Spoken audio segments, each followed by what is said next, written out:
Hello, everybody. Hello. Hey, the man is back. How's it? Oh, Did I'm you okay. cop those exams? No, it wasn't exams. It was a funeral. So yeah, Oh, we yeah. just spent the last 2 weeks burial and then just winding up Shame. her estate and yeah. Shame. All right. Well, hope you got through that all right. We managed. Yeah. Okay. Good stuff. Good to hear. Well, welcome back. Um, I'll Thank you. have to get some videos and things for you. In fact, what I'll do is I'll pop up a web page. I think that's going to be the easiest. I'll put all the videos and all the downloads on there. So anybody that does something can go back there. I think that's going to be the easiest. It'll take me a little while to do that, but I'll try and maybe sort something out later today. And then you can access it. I'll send you guys Thanks. all a link just to let you know what it is. All right, cool. Anyway, Thanks. okay, Lucas, how's it? I'm all good. How are you? I'm fantastic, thank you. How I'm did good. how did you go this week? Did you put your profile up? Have you Yes, I tweaked it? tried. Okay, good man. All right, we'll have a look in a bit and we'll see what's up. Good to hear. And Tabi Singh, how about you?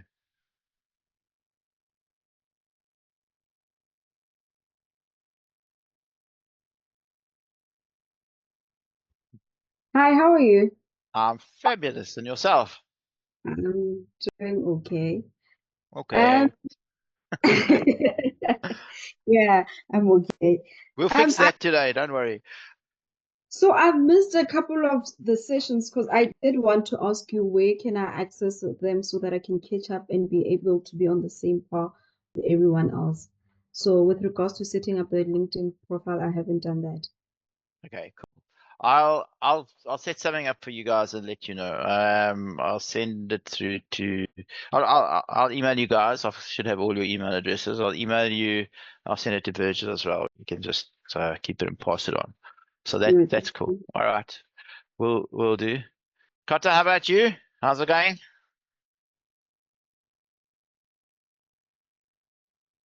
All good, all good. I'm in love with my LinkedIn profile. I bet you're gonna say with ChatGPT, but oh, good. That's what we like to hear. But different to you when you started, eh? Yeah, no, way 100 times better. You're gonna be more in love with it when you see what it does for you. So Yeah. when you start doing like the outreach and the messaging and stuff, because like what you'll have noticed is that when you look at your peers, your competitors, and it doesn't even your competitors, it could even be people that are senior to you, even at Momentum, let alone elsewhere, your profile is going to be like so much better. So typically financial advisors as a rule don't have great profiles. And so when you have a great profile and you reach out to people and they see it, it makes such a big impression. You'll see. Oh, that's gonna be cool. Well, good. I'm glad that you're in love with it. You can share with us in just a bit. We'll have a look. Gert, are you in love with yours?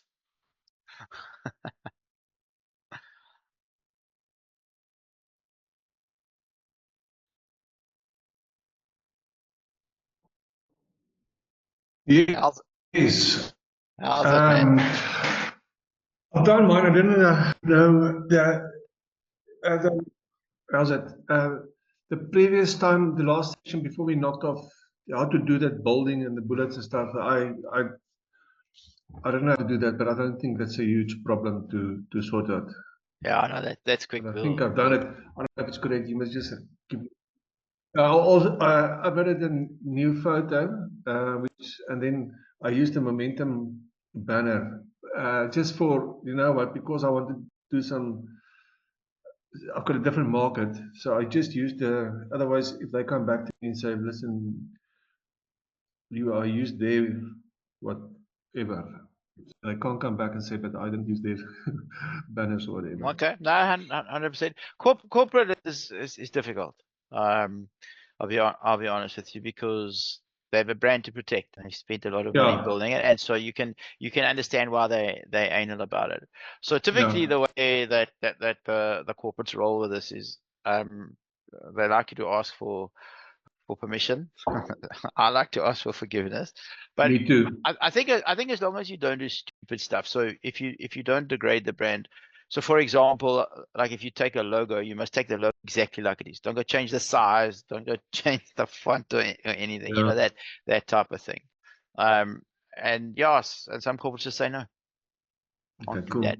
And so the one thing that the corporates don't tend, and I'm talking now the financial advisors that I've seen, the thing they don't tend to have too much of a problem with, they might say, look, don't go mess up our branding and our logo. So don't take our one of our pre-made banners that we give you and then go put your own shit on top of it. They might say don't do that, but you can go create your own banner as long as you're not interfering, and that'll probably be okay.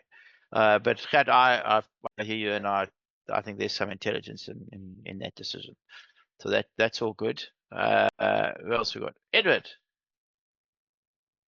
Hi James, how are you? how's it? I'm left, man. I don't know. I'm exceedingly well. Are you in love with your LinkedIn profile? Yeah, no, it's coming to life. I'm It's not coming to done as life. yet, but yeah, I've done most, pink part of it. So yeah, Okay. it's looking better. And are you happy? Do you personally feel happy with the content that's on there? Yeah, no, You think it's good? All right. yeah. Good stuff. We'll have a look in just a bit. We'll see if we can just do a quick run through of everybody. Let's see if there's anything that jumps out and we can all learn just a few things, because I want to talk to you today. The thrust of today's session is going to be a little bit more about how to start finding the people to reach out to, and then next week we'll talk about the messaging in terms of how to reach out. So I've done it that way because I figured normally what happens in this process is that profiles are not everybody's generally up to speed on the same page. There's always one or two things. So this gives you that extra week or two to get it done, because when it comes time for you to send out your messages, you want your profile to be sorted. So that goes for everybody. So we will get that sorted. Chris, how's it? Yeah, all good, James. Hope you're great. Fantastic. Yeah, no, can't complain. So that's probably a stupid question, but I'm going to ask you anyway. Have you been following along and tweaking and doing your profile and all of that? Or are Not you just yet. making sure everybody else does it? No, I just need to make sure that everybody does it. Everybody is in the show. But on my side, no, I haven't. I've been busy in the background with other things. That's why you won't see me in a session, the entire session, because I'm busy with other things. Yeah. So I think it might have been just before you logged on. I was just saying to everybody, what I will do after today's session is I'll build a web page, and I'll send the link to everybody. And on the web page, I will put the recording for that week and the downloads. So you guys can go back wherever you've got little gaps and things and put it all together. So Okay, no, that's fine. do We'll that. appreciate that. All right, good stuff. Okay, so Okay. well, let's have a look. I'm going to give you guys permission to share, and let's go through. Let's have a look at your profile. So share your profiles with us. So Gert, do you want to start? If you want to. The only reason I do it this way, right, is because like and your screen might look different to mine, but I just like I look at the screen and who goes in which order, because like I'll forget shit. So like I know if I start at the left and I just work left to right, that I cover everybody. You're the first one. That's why you. Can you guys see? Share. It's coming now. Okay. Just give it a sec. We still have the black screen of death, but the real one is coming. LinkedIn and Zoom, show us. Can you guys see? Not yet, eh? Ah, there we go. Seeing ChatGPT at the moment. Is that what we're supposed to see, or you show us that LinkedIn profile? I don't know if it's from my side, I don't, from an external point of view, it might look better. Oh, okay, sorry, man. Your line is not so great.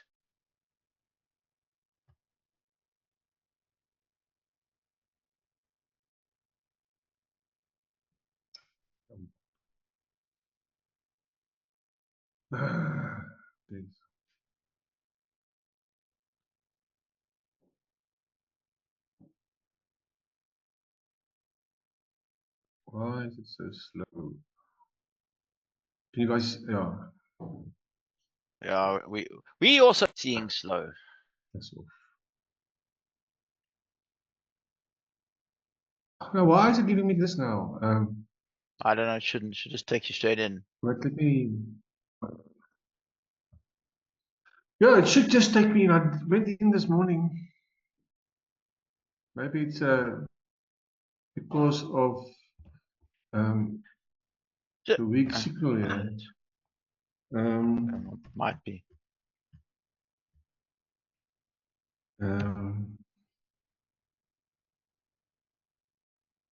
What's the problem here?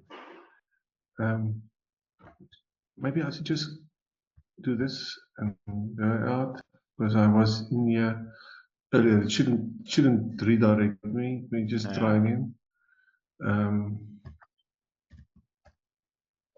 Link it, sign up. No, don't go to link. Just go to linkedin.com. Second from bottom. Click on that.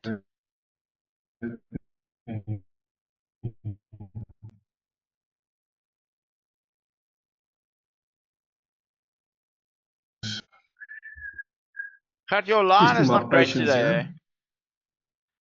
Your connection is not great. Here it goes, here it goes, here it goes. I think it's my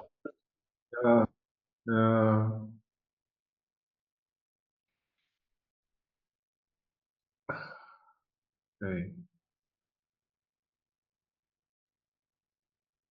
Oh my soul.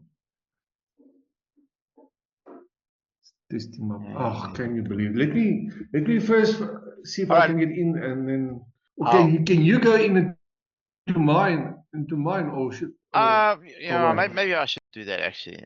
Let's do that. Let me. I don't know what the hell is going. Maybe yours. I'm gonna stop sharing here. I don't know why is it not doing what it's supposed to do now. Yeah. Let's just see. Why the hell is it giving me shit like that now? I can go in on my phone. Let me check here on my phone. I can go in. Let me share screen. Let me move this across and just do this so I can see everybody. Yeah. Okay. Is this a momentum banner? Yeah. Really? Yeah. I reckon you could do something here in this space. Now we can try. Because this is not branded momentum. So I know it's going to throw their toys if you. I don't think. It's only when they No, put well, logo. I can just take it off later if they have an issue with that. Yeah. All right. So are you ready for coffee? And remember, education, navigating retirement fund requires strategy, compliance, and expertise. Let's talk. Okay. Quite cool because of your target market. So let's see about you. Well, you've got a lot of this. Or did this stuff all just copy through from ChatGPT? Yeah, but I didn't know how to build it. But I know it's fine. Like is I don't know. No, you'll. I'd still bold it. So let's see, right? So about optimizing retirement funds with so let me show you this again. I just want to reload this page. This is a lesson for all of you now. Very important. I want to show you this.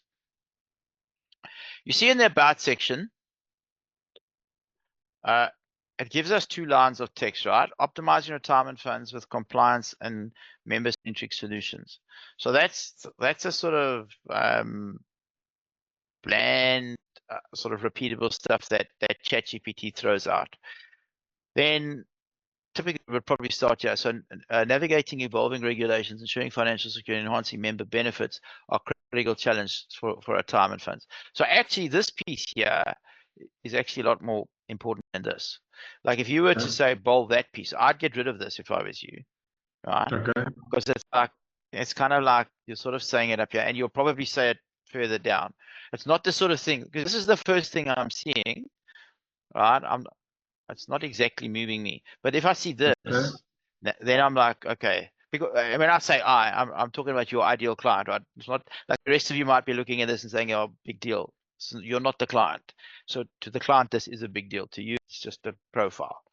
But for his clients, when they see this, navigating evolving regulations, ensuring financial security, enhancing member benefits are critical challenges for retirement funds, right? So if you are in any sort of management and responsible role at retirement funds, this should be something to talk to. I deliver solutions that align with industry reforms and drive sustainable financial outcomes. So you'll see now, this is where we start to get cut off. So now you got to click the see more button. So I might be tempted to get rid of that. And then if we did, you'd see a little bit more. You got pretty close actually to the end.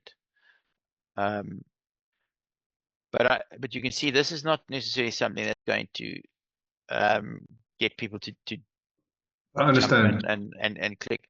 What I quite like here, by the way, I like that you just hit the elephant right out front.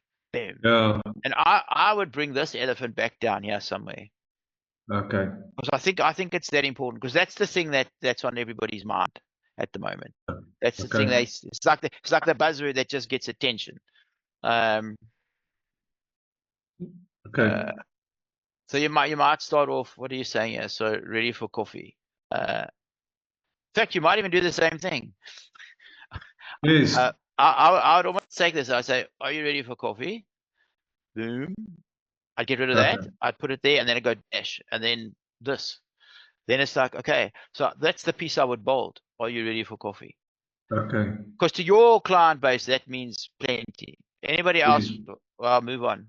This profile is not for you. Go somewhere else. Okay. Perfect. Okay. Then who I help? So HR directors, CEOs, CFOs, retirement fund trustees and principal officers, employee benefits, managers and consultants, business owners and retirement funds. Okay, perfect. Like there's no confusion. It's like, there we go.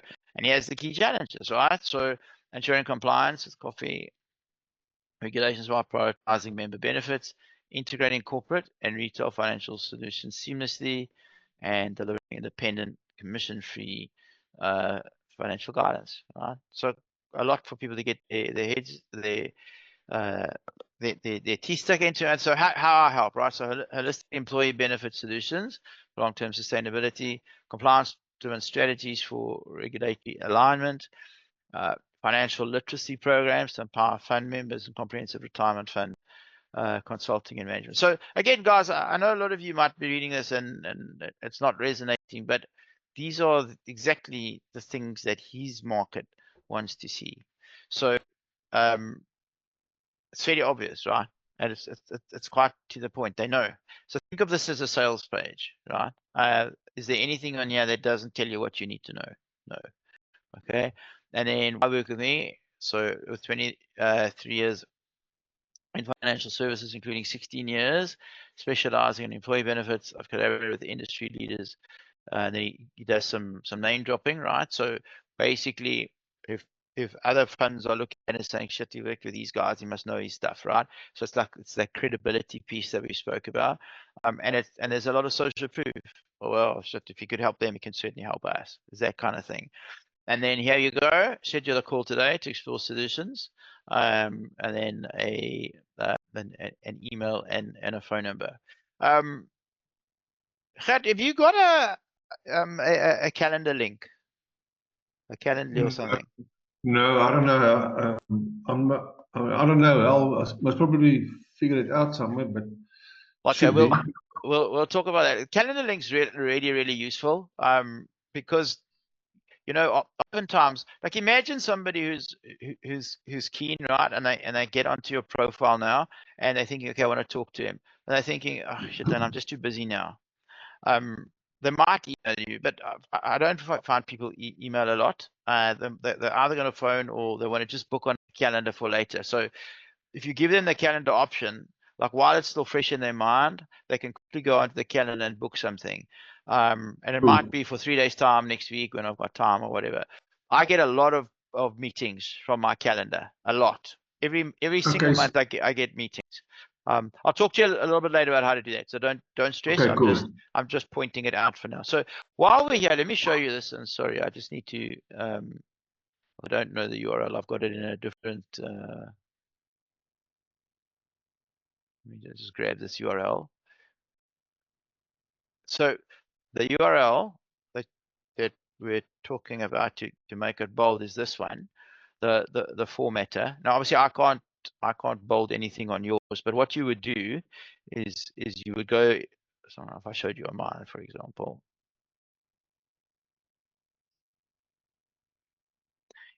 anything obviously that you want to edit, you got to click on the pencil. So let me just go and faff with something further down that doesn't matter. So like if I get into here, so best-selling author, right? So obviously, if I'm going to edit, I need to click the pencil and then say which one do I want to edit. We're just going to edit any old thing down here. Yeah. So if I now click on this now, obviously I've got access to it, and I get into my here it is. And if you grab these 3 little handles and you pull them down, then you can obviously see what's going on. So let's just say I want to say what I get it. So can you send me that link, or how does it work? Yeah. So if I grab this, right, and I copy, and then I take it over to this link, and then you scroll down to the box. As soon as I paste it into the box, then it creates all these different options. I obviously just want the bold option, so then I'll just go in here and I'll copy it, and I'll go back now to LinkedIn, and I'll just paste it over this, and then it's bold. Cool. Okay. Thank you. I won't actually do it for me because I don't really want to, but that's pretty much how you do it. So discard yes. So let me pop this link for you guys. Come on, man.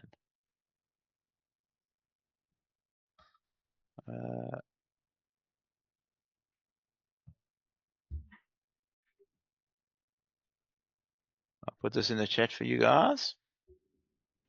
I want the other one as well. Let me give you the emoji link. Some of you might want this one.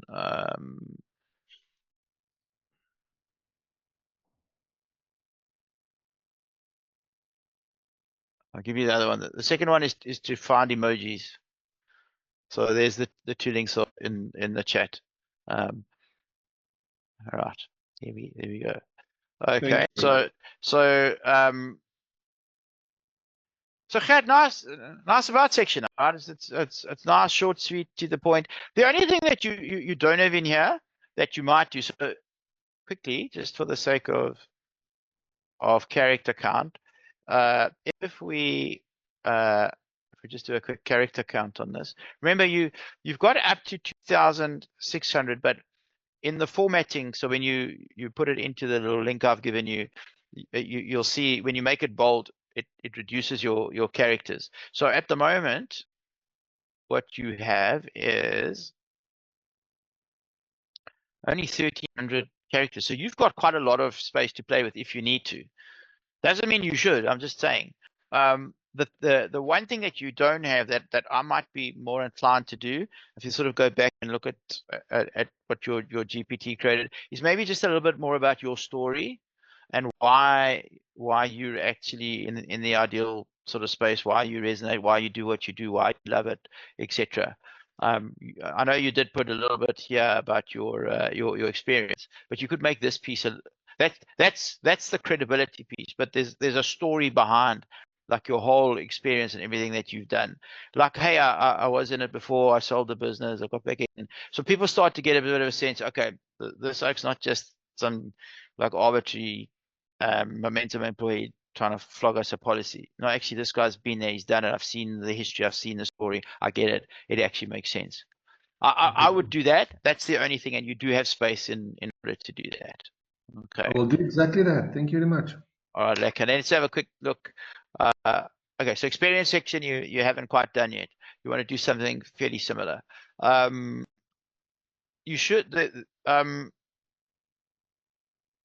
I think also in terms of the GPT, right at the end, I asked her to do the experience section, so you guys can look at that as well. Okay. All right, so we look at Encartas. Let's see. Yes, look at that. Yes. Financial planner. So did you go into Canva and grab a banner and pop it all in? Yeah, I went to the link that you gave us, Canva. Is Yeah. that one? Okay, cool. Yeah. So just looking at your banner, I would change it a lot if I was you. Okay. So what you've done here is you branded yourself, which is not really what you want to do here. So remember the goal with this thing is that you're sending a connection request to somebody. Somebody's says, okay, well, this is cool. Who's this Nkata guy? Let me go look at his profile. And then when they get you want the banner to sort of draw them in, because that's the first thing people see. Like, this is so big and bold. The first thing my eye sees is is your name over here, right? And so all I know is, okay, it's you, but I know it's you. It says so over here, right? I don't need to know you. Am I in the right place? This is my question. In other words, do I want to stay on Nkata's profile or not? What's in this for me? We're not answering the question. You kind of are a little bit down here, but it's too small. I can't see that. So what I would do is I'd get rid of all of this up here, even this information, because it's available. Well, I might leave this, but I'd move it down. So I would take this space that you've got here, and I would shout out to what I do. Right. So if you go through your GPT, you'll see you've had some nice examples, and it's kind of like, just financial advisor to your target market, or maybe there's something specific you do for that target market. So it's more about them than it is about you. At the moment, it's too much about you. You need to flip that so that it's about them. Okay. But nice. You can see the banner is congruent, right? It's kind of nondescript. But the computer and that, it's just that I think you could do that, and be a bit more forceful. Question for you: why did you choose a grayish banner and not something with a bit more color? Was there a particular reason for that?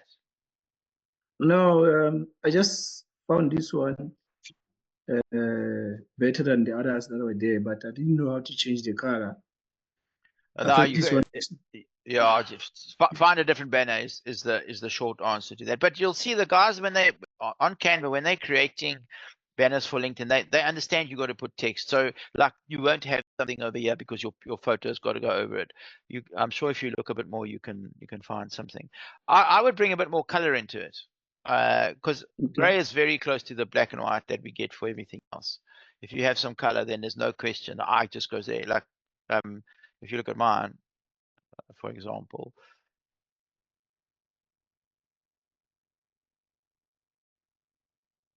well, I've also got gray, but I've got a lot of other color on it. So I've got a lot of blue, etc. But you'll be better with a bit more color, or at least put color over it. So instead of black and white, just make something that the eye goes there, because that's where it's going to go. But nice idea though, right? And nice picture. It's clean, right? Branded with a tie and all, etc. Right? So let's have a look. So will your family be financially secure if the unexpected happens? Will your retirement income last a lifetime? Let's make sure it does. Book a consultation today. Okay, so call to action. Different ways to do this, right? So he didn't go with hey, if I could give you the result you 100% want, would you be interested? But what is the result you want? What if the unexpected happens? Is your retirement, will it last a lifetime? That's the version of this. So that's why I say to you, there's a lot of different ways that you can do this, but I mean, it's fairly clear, right? Will your family, so he's dealing with a family man, you understand that, secure if something unexpected happens, right? Everybody's always worrying about this, and then we talk a little bit about retirement. And then not only does he talk about retirement, but he gives the problem. Will it last a lifetime? It's like, shit, will it? Right? Because when people talk Yeah. retirement, they have different problems. The big one is, will I outlive my money? Right? Let's make sure it does. So he even offers a solution. I would take these inverted commas out there. Chat would have put that in, but it doesn't make sense for people to see. So I would just take these just that they don't belong there, and then book a consultation, right? So he's gone with the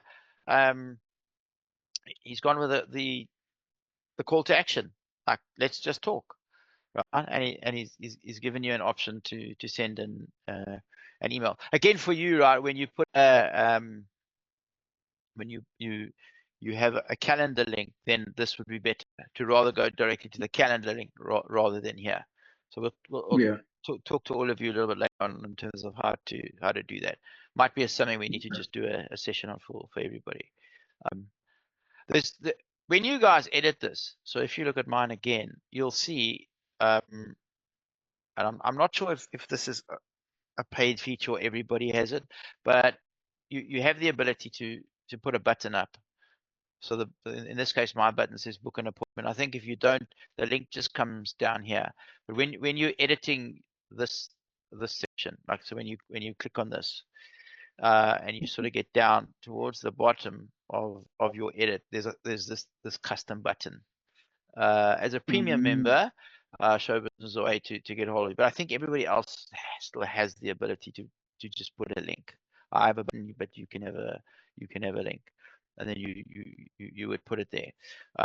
That might make you change this, but like it's clear what you want them to do. It's no confusion. So it's quite solid. Okay, as a headline and as an attention grabber. So pretty cool. So then we get down.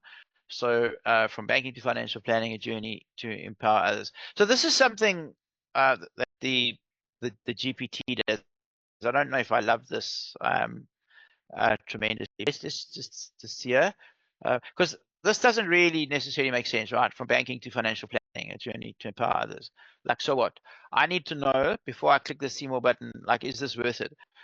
I don't know you, so do I even care? Right? I don't know what this means. So what I'm saying to you in a constructive kind of way is that from the perspective, and you always got to think about, right, from the perspective of your potential prospects, is that going to stop the scroll to get them to click on the see more button? Maybe not. So let's have a look at this. When I worked in retail banking, clients would often come to me with concerns about their financial future. So actually, again, similar to Gert, like if you had that and you got rid of this, it's saying exactly the same thing. Retirees unsure the income would last, family struggling with inheritance issues, professionals uncertain about wealth building strategies. So if you got rid of that, you might even get all of this in. So literally, I would just delete this. Boom. And then what you could do is you could bold. I'd almost bold this whole first piece if you've got enough space, because that's the thing that just jumps out at people. All right, but again, you addressing the key problem, right? So you see this is good. So if you didn't have this and they saw, even if they didn't see the whole thing, even if they saw up to there, okay, and in fact, I might even create a line break. I'd leave that and then let there be ... Then here, I realized that traditional banking wasn't designed to provide in-depth financial planning they needed. I might even have a line break for that. So have one idea, second idea, right? And then the strategization to financial planning, where I could truly make a difference to help professionals secure their future with retirement planning, investment growth, long-term strategies, risk protection, securing your family's future and estate planning. So again, now I'm talking about the products that relate to this, right? So I'm assuming my house gain clarity and confidence in the financial future, the smiles, the relief, and the peace of mind they experience. This is why, and that's why I do it. So here's a call to action. All right, let's work together to build a financial plan that gives you security, consultation, email, WhatsApp. Okay, cool. Where does this go? Does this just go to your personal website? Yeah, that it's a personal but momentum website. Yeah. Okay. All right. Again, same sort of comment, and maybe it's a case of we just need to look at that GPT. I think you can put a little bit more about your history in here. If you did that, it would make a little bit more sense. Also, if you think about it, right, it's kind of cool when you're dealing with your target market for them to be speaking to a financial advisor that actually understands banking. So we've said it, particularly if you get rid of this, right? And this might be your headline, by the way. So instead of getting rid of it, you make this the headline, and then you tell the story underneath it, because you've got plenty of space. You haven't used half your space here. You've got a lot of space to put it in. I would tell your story in a little bit more detail, about, sort of being in banking and maybe that transition from banking into financial services, and maybe there's a bit of a link there why you're doing it, and like why you're passionate, and maybe why your banking experience can help. Because then what you can do is people who are currently in banking are your ideal clients, or could be your ideal clients. Who have you identified as your niche? I don't. Yeah, what was that? Well, it was more of companies like the parastatals. I think it took the information I put there to say who have I sold to, who I've worked with, and then the ChatGPT says this is your niche. So, but it was more of parastatals and government institutions and all. Okay. Well, if I was you, I would turf that out, right? Because ChatGPT was working on the information you gave it, and to be fair, that's probably been your training. And remember, before what we're doing here in this online space, a lot of you guys were grinding real hard, right? It's like you just need to get an appointment with flipping anybody that'll listen. And so the parastatals always seem like it's low hanging fruit. Even though it isn't really, it's quite hard to get into. Now you're in a position where you're sitting behind a desk, you literally get to choose, right? So for somebody coming out of the banking industry, if you expand on that story, I'd get rid of the parastatals from the ideal client. I'm not saying don't deal with them, right? You can deal with whoever you want.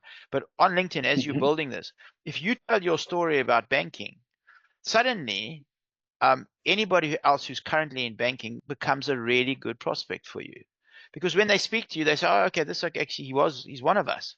He speaks my language," and you will speak their language because you speak their language, right? So all the technical jargon that bankers use, you know that, and you can put that jargon on your profile because again, you're just trying to resonate with who you're speaking to. And I mean, there's how many bankers are there at the major banks? So more than you'll cope with in a lifetime. So if I was you, I would specialize in guys working at the bank, because I came from there. It's like the most logical thing in the world. All this, the rest of this is all valid, but focus on them. Does that make sense to you? Yeah, no, it does. It does. Yeah, I definitely do that. So what you want to do is have a look at your GPT and all that information that it's got. So go back into that thread and say something along the lines of, do me a favor, please write me a bit of a personal story about my background in banking. I want to, my niche is people who currently work at the banks, and I want to show them that I understand them and why I'm going to be a really good financial advisor for their needs. If you prompted something like that, so when you're prompting chat, remember you always want to give it context. You tell it who you are, what you're trying to do, and then it just take that same information and maybe you've got to give it some other information, right? And if you do, then do it. Just remember in ChatGPT, if we're in it, remember this. For those of you that, just to show you this, how simple this is. You'll remember I said to you in the Google Chrome store is this voice control for ChatGPT, and then you get a chance to speak to it. So if you click this button, changes, and you'll see it start typing everything I'm saying. I'm supposed to type everything I say. Obviously, it's not picking up my microphone for some reason. But typically, when it's working, you just you click the button and it just types whatever you say. So instead of having to type stuff, particularly when you're telling a story, you can just talk. I don't know why this is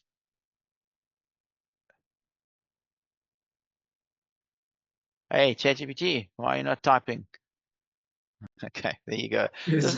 So whatever it is that you say, it will type as you see. And then when you've finished, you stop it, and then you send. You were testing something. Yes, Mm. correct. I was testing something. Okay. So in the same thread that you were in the GPT thread, just at the bottom, just give it that prompt and say, hey, I want you to expand my story a bit. So you tell them who the niche is.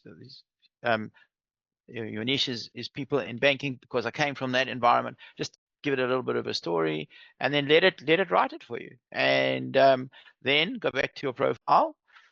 Keep this, but move it down, right? So you move it from here down a little bit, and then your story goes underneath this.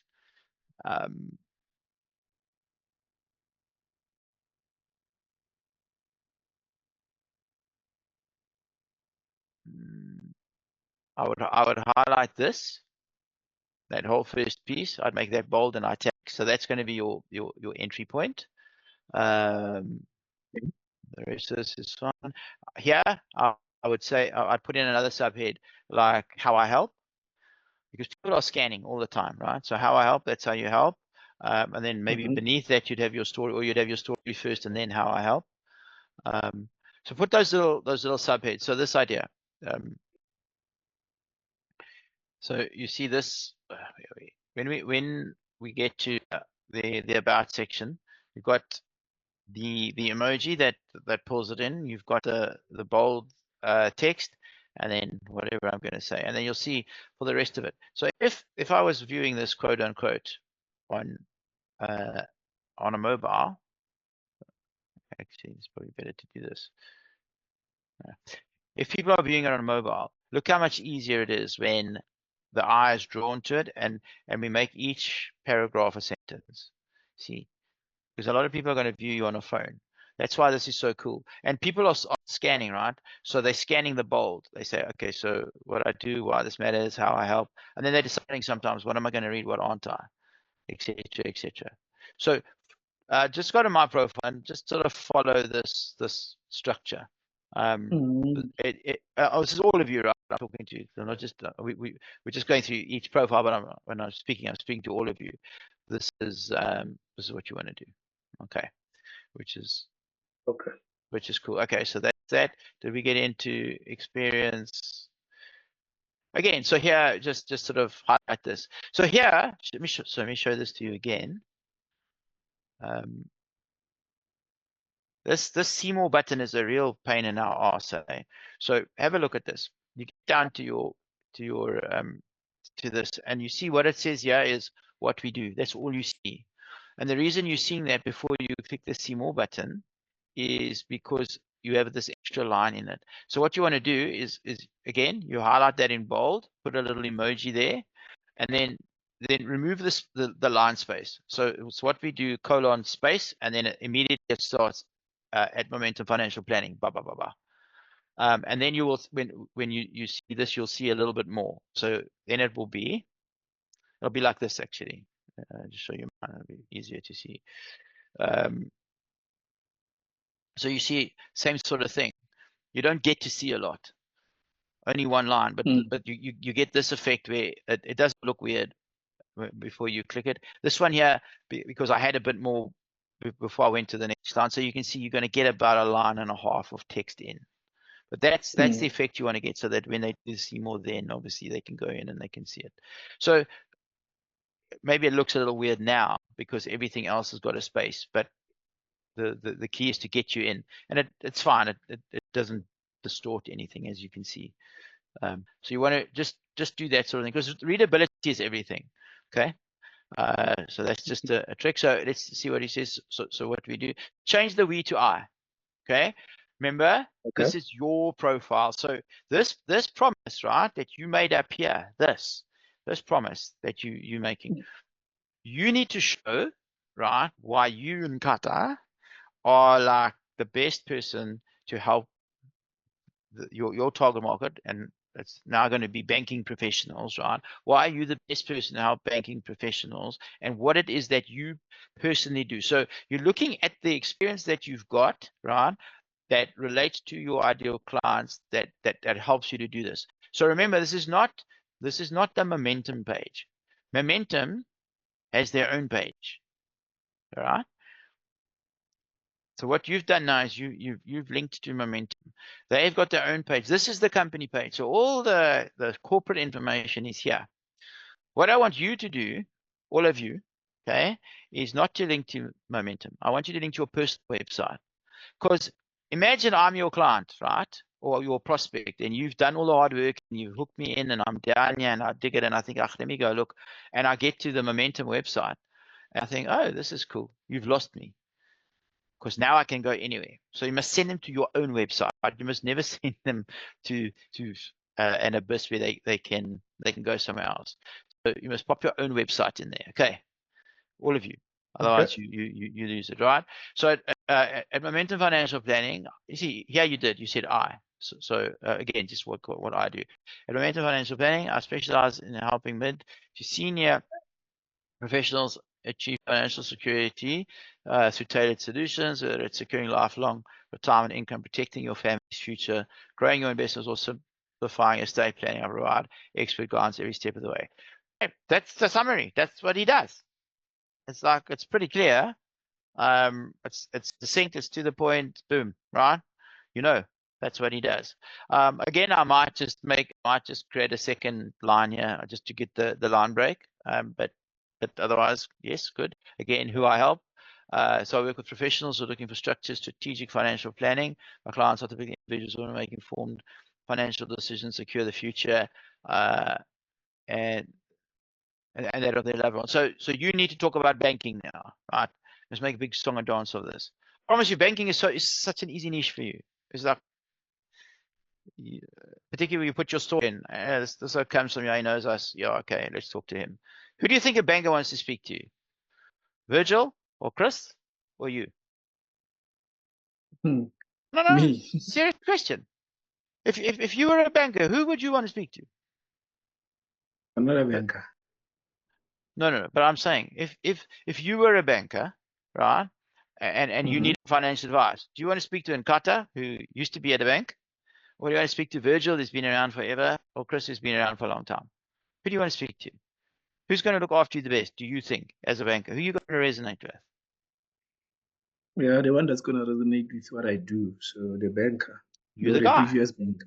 You're the guy, right? So that's what I'm saying. When you pick that as a niche, and they get onto your profile and they see, oh, actually this guy's got history.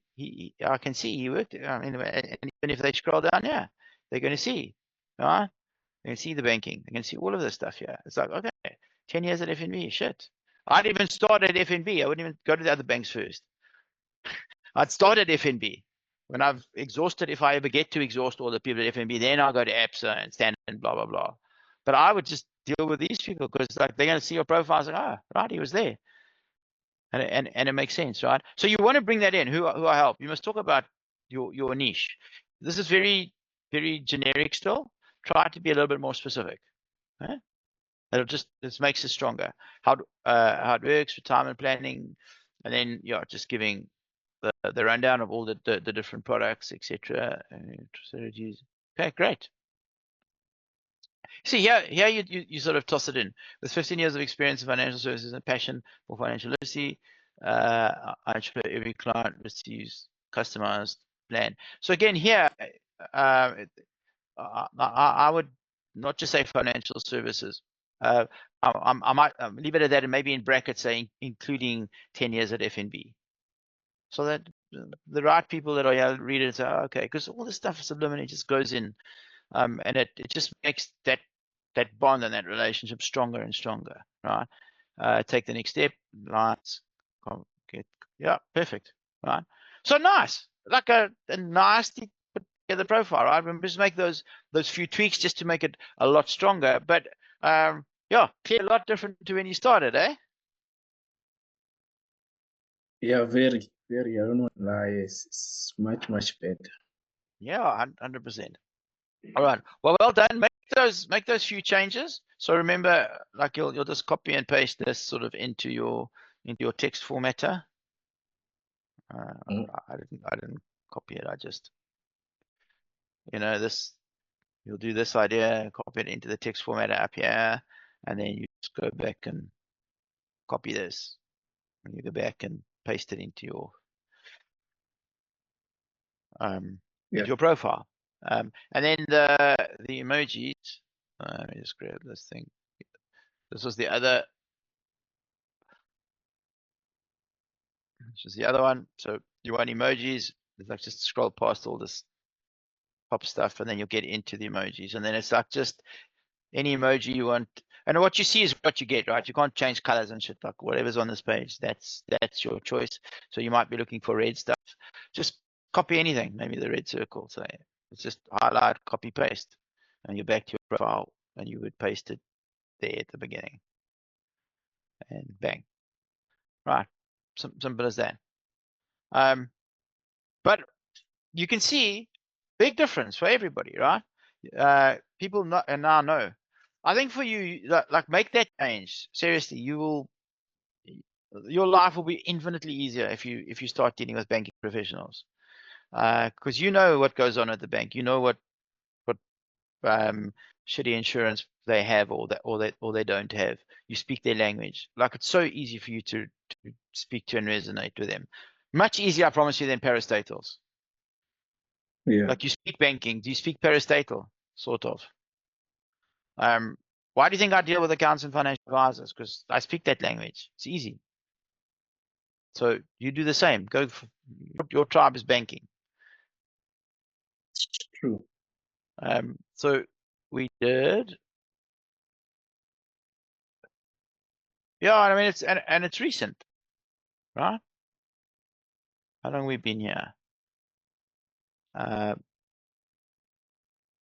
I mean it's and you still delivered it at All Mutual. Okay, that was short lived, but yeah, I mean this is relatively recent as far as they're concerned.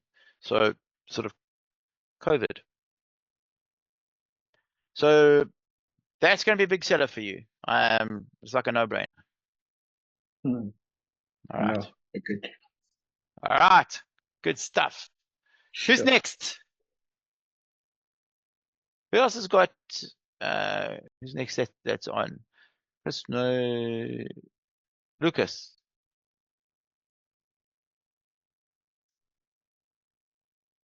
Let me actually just open it.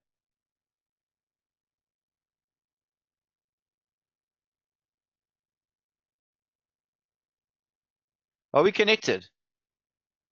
We connected. Oh, we. LUCASMOGOTSI. Why are we not connected? This handsome gentleman over here. This guy. Yep. That guy. Who's that guy? Ish.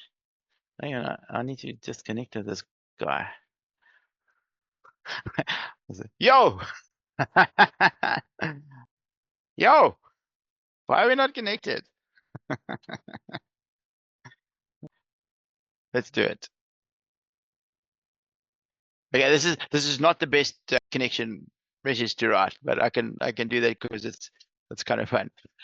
So just accept that when you get a chance. So so one thing you'll note here immediately with your banner is if you don't have a border on the banner, there's a lot of white space, particularly if you've got a white banner, it blends. So you must either put a border on, right, or get a banner with a little bit more color. Okay, because you can see it like it messes your eye up. It's like there's this big white space. It's like, what am I supposed to do with that? But anyway, so you need to pick that. But let's have a look. Your photo, I would say to you, also is quite small. So the problem with this is I can't really see your face. Okay, so if you look at Nkata, right, for example, I can see him. I know who he is. I can get a bit of a sense of like, what's this guy like? Has he got a friendly disposition? Mine again, you can see, tends to be a headshot, right? smiling, friendly. Here, I don't know who you are. Can't see. So nice photo and all, but get something where you've got a headshot, because otherwise people can't really get that sense. And so think about if you're a potential client, right? You're kind of looking at this and it's a little bit distant. It's like, okay, I don't really know who this person is. So try to get a headshot. I don't know what the resolution on this photo is, but the photo is nice. If you were able to, and it didn't completely disintegrate because of the pixelation, if you were to just take a headshot and fill this entire circle, you'd be okay. Okay, so are you overpaying on your credit life insurance? I hope owners reduce their bond payments with personalized home loan protection. I'm a bit confused. Are you overpaying on your credit life insurance? What does that mean? So when you take out a bond, you automatically get credit life insurance. See, you know what credit life insurance is, Yes, sir. but the man in the street doesn't know what the hell you're talking about. Right? Yep.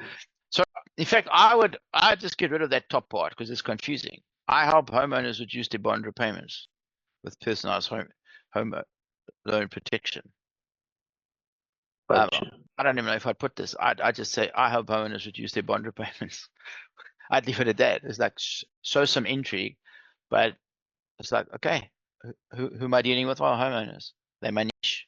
What do? I help them reduce their bond repayments. They don't have to know how just yet. Like if that is a proposition that's interesting or important to you, you'll go for it. Okay, so a lot of text here. So you want to try to reduce it. I would literally reduce it to I help homeowners reduce their bond repayments. Like get rid of all this other shit, make this bigger. I might even put it on 2 lines and make it stand out. And that'd be good. So obviously the image makes sense, right, in the banner, because it's homeowners. So it's congruent, which is great. So it's always good when your banner can have an image that's kind of reflective of what you're trying to do. So that part's good. And then, as you can see, this is giving you a bit of a headache with all of this white space. So I would probably try to get a different color background to this. And if you don't, at least put a border around this. Did you do this on Canva as well? Yeah, put it on Canva. Okay. You could even take this probably and just change the background color to something. But go and play and see what you could do, because this banner is not doing you as many favors as it could. Okay, because this white space over here is causing confusion. There's too much text, and also it's all kind of the same size. So if you get rid of the noise and you just hone in on like your value prop and you make it bigger, you can quickly tweak this very same banner without having to go find another one to be quite powerful and potent. And you might do something with momentum being red. You might do something with a red or what is there?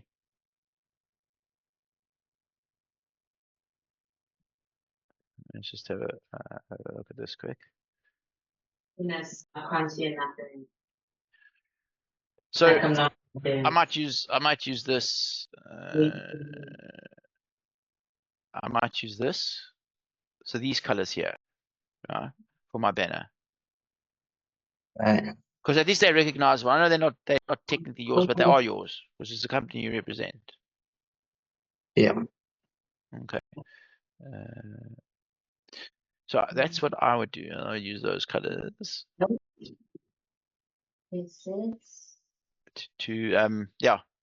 And then your banner will, well, we'll see. It may not make sense sort of color wise, but and you could also make the text in color as opposed to necessarily in black or white. Right? So if I could reduce your credit life insurance premiums and pay off your bond faster without restructuring your home loan, would you be interested?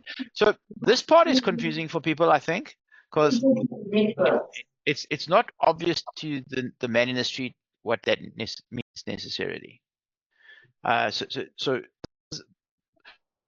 this is something that a lot of us do, right? We make this error where we have the knowledge and we think everybody else has. So when we speak to our clients and to our prospects, we must speak the language that they speak. So we call it credit life insurance, right? If I could reduce your credit life insurance premiums, I don't even know if I could. That's strange. There's nothing. I could reduce your. I think the word credit is probably confusing people. If you just took the word credit out, people do know what life insurance premiums are. And pay off your bond faster without restructuring your home loan, would you be interested? Then you've got quite a solid value proposition. I think it's this word credit that's going to cause you some issues. Just take that out. So if I could reduce your life insurance premiums and pay off your bond faster without restructuring your home loan, would you be interested? It's a great value proposition. Okay? If I can come in, James. Yes. If you remove the word credit life, it might be confusing, contradictory to somebody else to explain. Because, okay, I'm talking from a salesperson. Maybe it's because I've dealt with credit life before. So my understanding is that, remember when I buy the bond, or when I buy the car, the bank will enforce some life insurance that it's part and parcel of the premium. I get that, but they don't call it credit life insurance. They call it life insurance. That's what I'm saying. They call it credit life. It's not life insurance because there's no underwriting on it. It's life insurance if there's underwriting. If there's no underwriting, then it should be called credit life. What he's trying to say is that if I take off that credit life and give you pure life insurance, the premium becomes much cheaper, which means that you reduce your bond as well. I don't know if I'm making sense. Well said. Yeah, well said. I understand that, but I'm asking you the question: does your client understand that? That's the only person that matters. Somebody who knows nothing about anything goes and buys a bond. Does it make sense? Confused. The client would get confused because if they don't know what you're talking about, to your point, maybe trying to find a way that would make even an ordinary layman can understand what I'm talking about. Yeah. So that's specifically my niche, people that I've helped, they specifically wanted to review the credit life insurance. So I'm not sure with you, do you have a bond on your side, for example? not at the moment. Yeah, so if you had a bond, you're going to go through that process of the lawyers explaining credit life insurance to you in order to issue the bond to go through. So they do have some sort of knowledge, and on your statements, on your bond statement, they do include credit life insurance. All right. If you are confident that everybody that you are trying to attract would read it as such, then leave it. If you're not, then take it out. Okay. But fair enough. But now to your point, James, you want a financial advisor. Then now you come across Lucas, and then you look at this. But now I'm not looking at that. That's not the person that I'm looking for. But to a layman person who doesn't have a bond or who doesn't have a bond, how do you then attract them? Because they are also your client as well. Yeah, I would take it out, me personally, but that's my opinion. If it doesn't matter what we think, it matters what your clients think. If you're confident that your clients know, leave it. If you're not, then take it out. Gotcha. Okay. Gotcha. Okay. So see, he's put this in, and he's linked it to his website. That was so when he did the editing. So I've got the button because I've got premium at the moment. You don't, so it puts it here. Okay. So later on, when you could either do your website. What I would do is when we set up a calendar for you guys, I'd actually link it to the calendar. Let people just go straight there and book. Don't confuse them. If you want to book, go there. But good, right? Going to the right place. The rest of this is pretty good. So we get into the about section. Paying too much for credit life insurance. Okay. Again, if you were to highlight that, and then or bold that I should say, and then put your little emoji. That gets the point across, right? There's no dilly-dallying. It's like, that's the elephant in the room. You're not alone. Most homeowners unknowingly overpay for their credit life insurance. I know this because I was one of them. After reviewing my policy, I lowered my monthly repayments and reduced my bond term. I helped others do the same. Like, perfect, right? Like, there's nothing you do not understand here in terms of what he's saying, who he helps, why he does. Like, it's like everything encapsulated in one. Like, if I have an interest in this, I'm definitely clicking this button.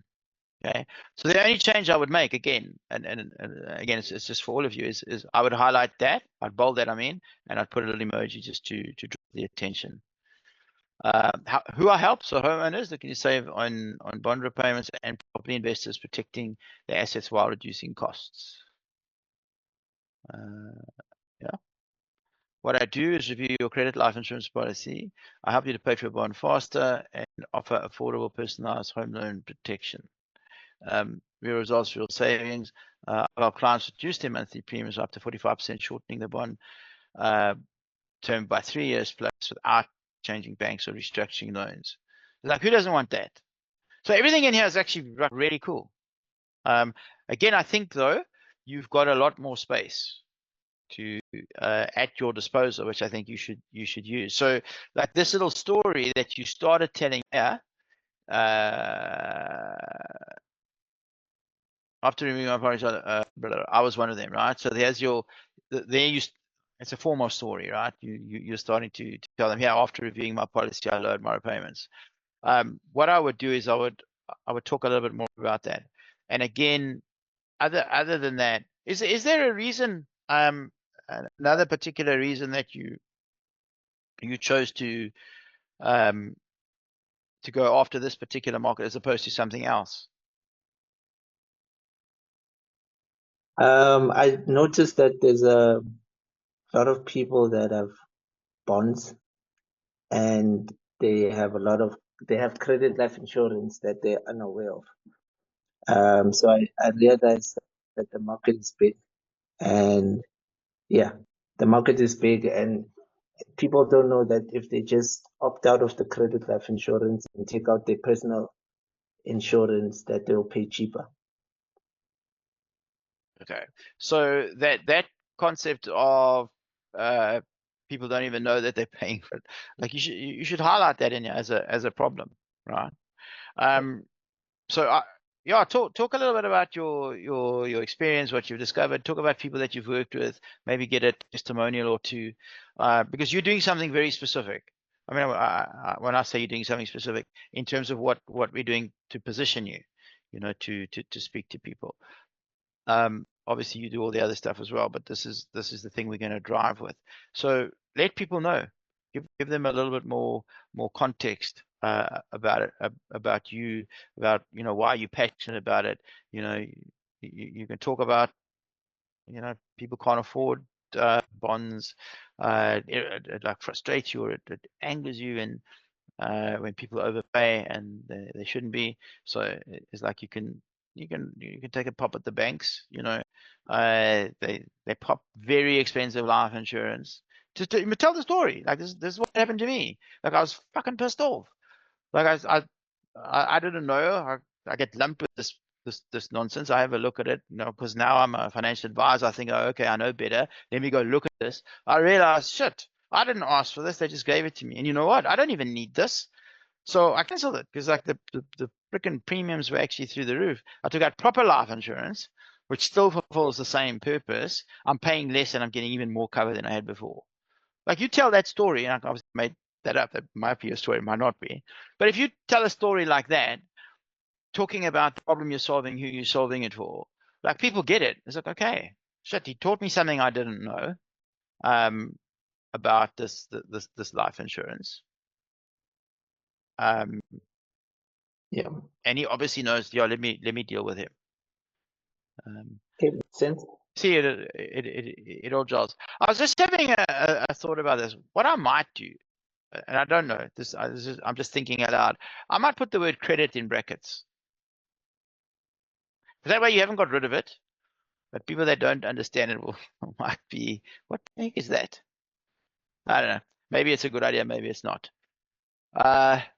Just give it some thought within the context of everything else. If you think credit life insurance is the right term, then go with it. It's fine because you are being very specific here, right? And if you are telling me that your target market knows that, then that's what you should do. Don't worry too much about the guys that are not. Experience. Okay, we need to fill that part out as well. But good though, right? You can kind of see where it's going. Hopefully this has been a good session for all of you, just to see how to take what you guys have got and just sort of take it to another level. Yeah, can you refresh? I updated my profile picture there.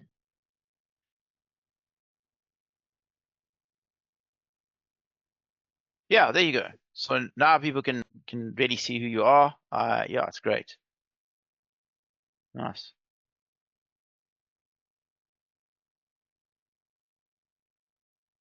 I would still take this out, by the way. I would still take out, are you overpaying on credit life insurance and personalized home loan protection? I help owners reduce their bond repayments.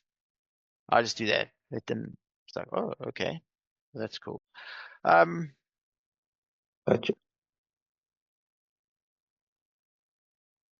It also, if you do that, it doesn't make you come across as a salesperson. Like, unfortunately, if you share insurance, like you are a salesperson. If you say I help homeowners reduce their bond repayments, that's not what that's screaming at you. It's like, I don't know, but I want that. If I'm a homeowner, I want that. Yeah. Yeah. All right. Cool. I think that's everybody that's on the call for now. All right. Good stuff. Shall we take a break? I wasn't sure how this was going to go today, so I prepared something in case. I wasn't sure if we were going to spend the whole day on this, but there's let me start to talk to you guys a little bit about using the filters and things. So let's take a break. It's at 1:15. Let's reconvene at 1:30. So that's good with all of you. All 1:30. right. Okay, lekker. We will see you all then. Okay, see you now.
All right, everybody back. Yes. All right, good stuff. Okay. What I want to talk to you guys about now, let me just see. So, and Kata's good, Lucas is good, Gert's good. And Toby Singh and Kitimitsu, how are you guys with your niche? Kitimitsu, let me start with you. What does your niche look like? You're just on mute still? Oh yeah, it was something along the lines of like single mothers. Yeah. Why'd you Single choose them? professional. Oh yeah, because I've been helping them a lot. So yeah. And yeah, it's something that I think I could do more. Do you have a single mother story? Something related to you, related to a client? Yeah, like with helping her save for her daughter's education, and there's like 2 other ladies who are saving for their son's education as well. Yeah. What Okay, else? so currently, where your head's at is you building things around the education of the kids. That's going to be your theme. All right, that's a good. Okay. Yes, you need some videos because you've been away, but so that's why I'm not asking you for the rest of it because I understand you haven't been there, but kind of good for you to see what we've done. So when you are looking at the stuff, you can kind of tweak it for yourself. Yeah. Okay, thanks. Toby Singh, what about you?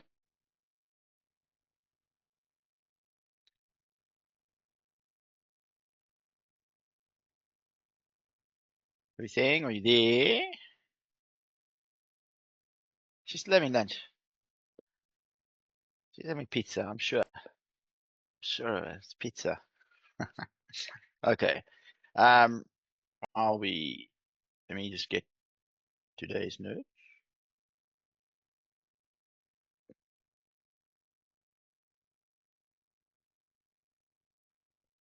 Let me run through this just very quickly. For some of you, this will be revision. For some of you, it'll just be kind of where we're going. So this is what I'm going to talk a little bit about today, but recap of what we covered so far. So we spoke about the game plan, right? We're getting to step 5. So we just tidying up the back end of this now, getting profile sorted. Okay. I want you guys to continue to refine your profiles as we move on, because what I'm going to start with today, it's actually a 2-part sequence. I'm only going to give you half of it today just to get you going. So we'll talk about how to find these people, and then remember we're going to send the messages. So next week or the week after, we'll just see how we go. We'll be messaging, and we found that when we send a connection request and a second follow-up message, a thanks for connecting message, we tend to get 30 to 40% of our appointments. So think about it this way, like basically we've built out a really good profile, but it's been based on some logic, right? There's a story, like we've dealt with bankers before, and it addresses a pain point that we know the clients that we're going to deal with have, right? Then we create the profile. Then what we're going to do, and this is what today is all about, is to go and find these people, right? So you guys all have that idea of who the people are that you need to find. Today I'm going to start to show you how to go about actually finding them, and then let's say next week it'll be the actual sending of the messages, so you can get those conversations started, so you can start booking the meetings. Okay, it was game plan. Then we spoke about defining the ideal client. We went through the process, picking of the niche, finding the problems. The GPT did a lot of that for you, which is kind of nice. But hopefully you all look at the results from your GP and you say, yeah, that makes sense. And so far what we've seen, what I really like actually about all of you so far, is there's been something quite specific. You know, you haven't been, oh, well, I'm a financial advisor, and if you need help with financial stuff, call me. You know, that's what most people do. oh, I do this, and this. Yeah, no, you do, but like, so does everybody else. All of you have been quite specific. So you've chosen a niche. You've worked out, if I've got that niche, I've got this particular problem that I'm solving, and this you'll see is going to make your life infinitely easier when you go and do this, right? So that was the kind of the niche process. We went through this idea of the jelly beans of trying to find the characteristics, right, of our particular niche that's important. So we did that via the homework. So we had that existing client analysis. What you guys should do with this, and maybe we'll actually do that. Maybe we'll even do it next week. Is bring that with, and then let's put it into ChatGPT and do an analysis, because that'll actually help you. You know, once you've taken the time to do that homework analysis, we never actually really went through it. This is probably something you should do. The cheat sheet and the shortcut is just to put it into ChatGPT and to say, listen, here's an analysis I've done. Tell me what you see. You know, who should I be dealing with as my ideal client? What trends do you see? What patterns do you see? Can you give me some ideas of how to use this information, you know, to build a niche and to position myself and to create messages? So that was the first part, and then of course we did this where we looked at these different criteria to choose a niche. That makes sense, right? So looking at industry, all of us do have an industry bias at some point. You might not think so on the surface, but if you dig, you will. And typically the best way to find it is to say, what did I do before this? What experience do I have? Whether it's like in Nkata's case, I was in banking before I did this. So before I became a financial advisor, what experience did I have? You can use all of that now to further what you're doing as financial advisor.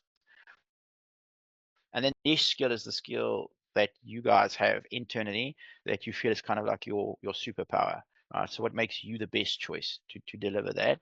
Had a look at the existing clients to see if there were any clues. And sometimes you don't like the clues you see with existing clients, and that's also fine, right? So you don't have to take ChatGPT's word for it. If you put stuff in and you it comes out and you say, yeah, I do that, but like, you know, it's not for me. Like Nkata again, maybe saying parastatals, yeah, I do that, but actually there's a better solution. And it came from the information we input to it, right? Because that's what we had in the past. But you might sometimes just want to quickly look at it and say, oh, you know what, I really like that. What about this? And then any personal attributes that you have, right? So we picked a niche. And then obviously we had this, there was the niche selection questions, and that hopefully is what you uploaded into the GPT. Then we looked at the biggest problems that they have, the client criticals, and we created a magic message. Again, the GPT kind of did this for you, but the process to get there, just so that you understand, was finding out what the big problems are that are relevant to the niche that you've chosen. Right, what are the problems to solve, and then saying, okay, looking at our roadmap here based on age, typically, kind of which of the products are going to resonate more. This is not something you have to use. This is just like a guideline for you. But then being able to take that information and say, okay, well, what's the critical stuff? Critical stuff means stuff they'll pay for, right?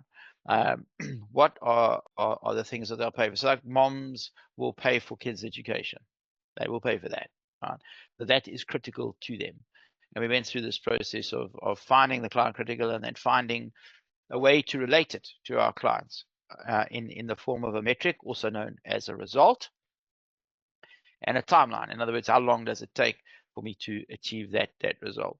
And then from there, we went, you know, we created the headline using this formula. Some of you used it, some of you didn't. Some of you chose a different formula from ChatGPT, right? So the formula that we start with is, I could give you a result I know you 100% really want, which essentially means you solve the biggest problem that you can, right? In a specified amount of time. And then we remove an objection, right? So we try to get rid of something that is holding them back from dealing with you. So if we take that out of play, you know, like without restructuring your bond, for example, like because people think, oh, you'll save me money, but I've got to go restructure. No, you don't. Okay, this is very easy and simple. And then the last part of the question is, would you be interested, right? So if I could give you this thing I know you really want, in other words, if I could solve the biggest damn problem you have, and I can, in a specified amount of time, and the shorter the time, the better, while eliminating something you hate, an objection, would you be interested? Right? Makes a very good message. And even if that's not the one you use, like we saw with some of you, that's okay. But at least it's getting you to think in the right direction, because every single one of your messages, regardless of which one you chose, was very value driven. It's like, this is what I can do for you. And that's what people want to know on LinkedIn. And then we looked at the profile. So obviously we started off with a banner. We spoke a little bit about that today. The profile pic, we spoke about that. We've just spoken a lot about the headline, and then the about section. So we went through the about section for most of you. We gave a little bit of critique there, so you guys can tweak that. And then the experience section, you just need to continue and to finish, so you can do your experience section. So try for everybody just to get your profile as far as you can. Very important, because once you start doing the outreach, then the profile is the thing that's going to sell for you. So in these next few weeks, while we're still just building out the last little bit of collateral, this is your opportunity to really fix it. So spend as much time as you can and just fix your profiles. And obviously we spoke about banners and things. We did that today, things to avoid, right? And we spoke about what makes a good profile picture. We went through the about section template. This is a really good structure for you. A lot of you actually would have chose this. I saw in your approach. The thing I didn't stress too much was the story. And I think for all of you, if you guys can expand your story a little bit, and when I say expand the story, there's often a causal link, if you like, right? So when you say to somebody, listen, I help you to do this thing, all right? They want to know, okay, well, like, how do I know you can do this thing? So a lot of your story is kind of just showing people that you have the skill set, right? And if you're dealing with a particular market, the next thing is, well, why have you chosen to deal with us? And so your story can incorporate that. Well, I used to be in banking, right? I got screwed over by the banks as well. Like, that's your story, and that's the thing that relates you to the target market that you're speaking to. So for a lot of you, I think you can make a bigger song and dance of the story, because the rest of it is quite bland. You know, it's very sort of structured, and this is what we do. But the story is the one thing that lets you stand out. Like, nobody else can copy your story or emulate your story. Nobody can go and use AI to create your story, because it's your story. Okay, so that's just the one place. As I said, you can see my profile. You can emulate that if you like. And then the experience section, where what I want you guys to do here is link to your own websites, right? Not to the mothership, so that people don't get lost when you do all the hard work to get them into your program. And then here we've got the what you do, right? So think about what are they going to put into the search box when they search for you, and that's the description that you put here. And then, as you saw, you're going to describe what you do. You're going to describe who you do it for, and then kind of what you do. So what are the products and services? And it might be that you explain your process. But 3, not orange 3 is probably better for you than blue 3. And then call to action. Again, it's just like, here's how to contact me. Okay.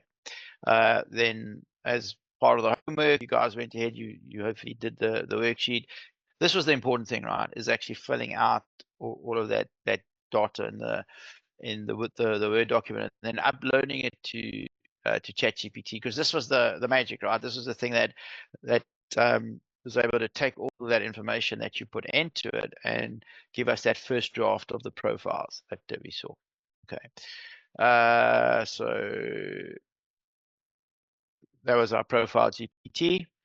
These are the things that it should give you: the headline, the banner text, really, the about section text, and the experience text.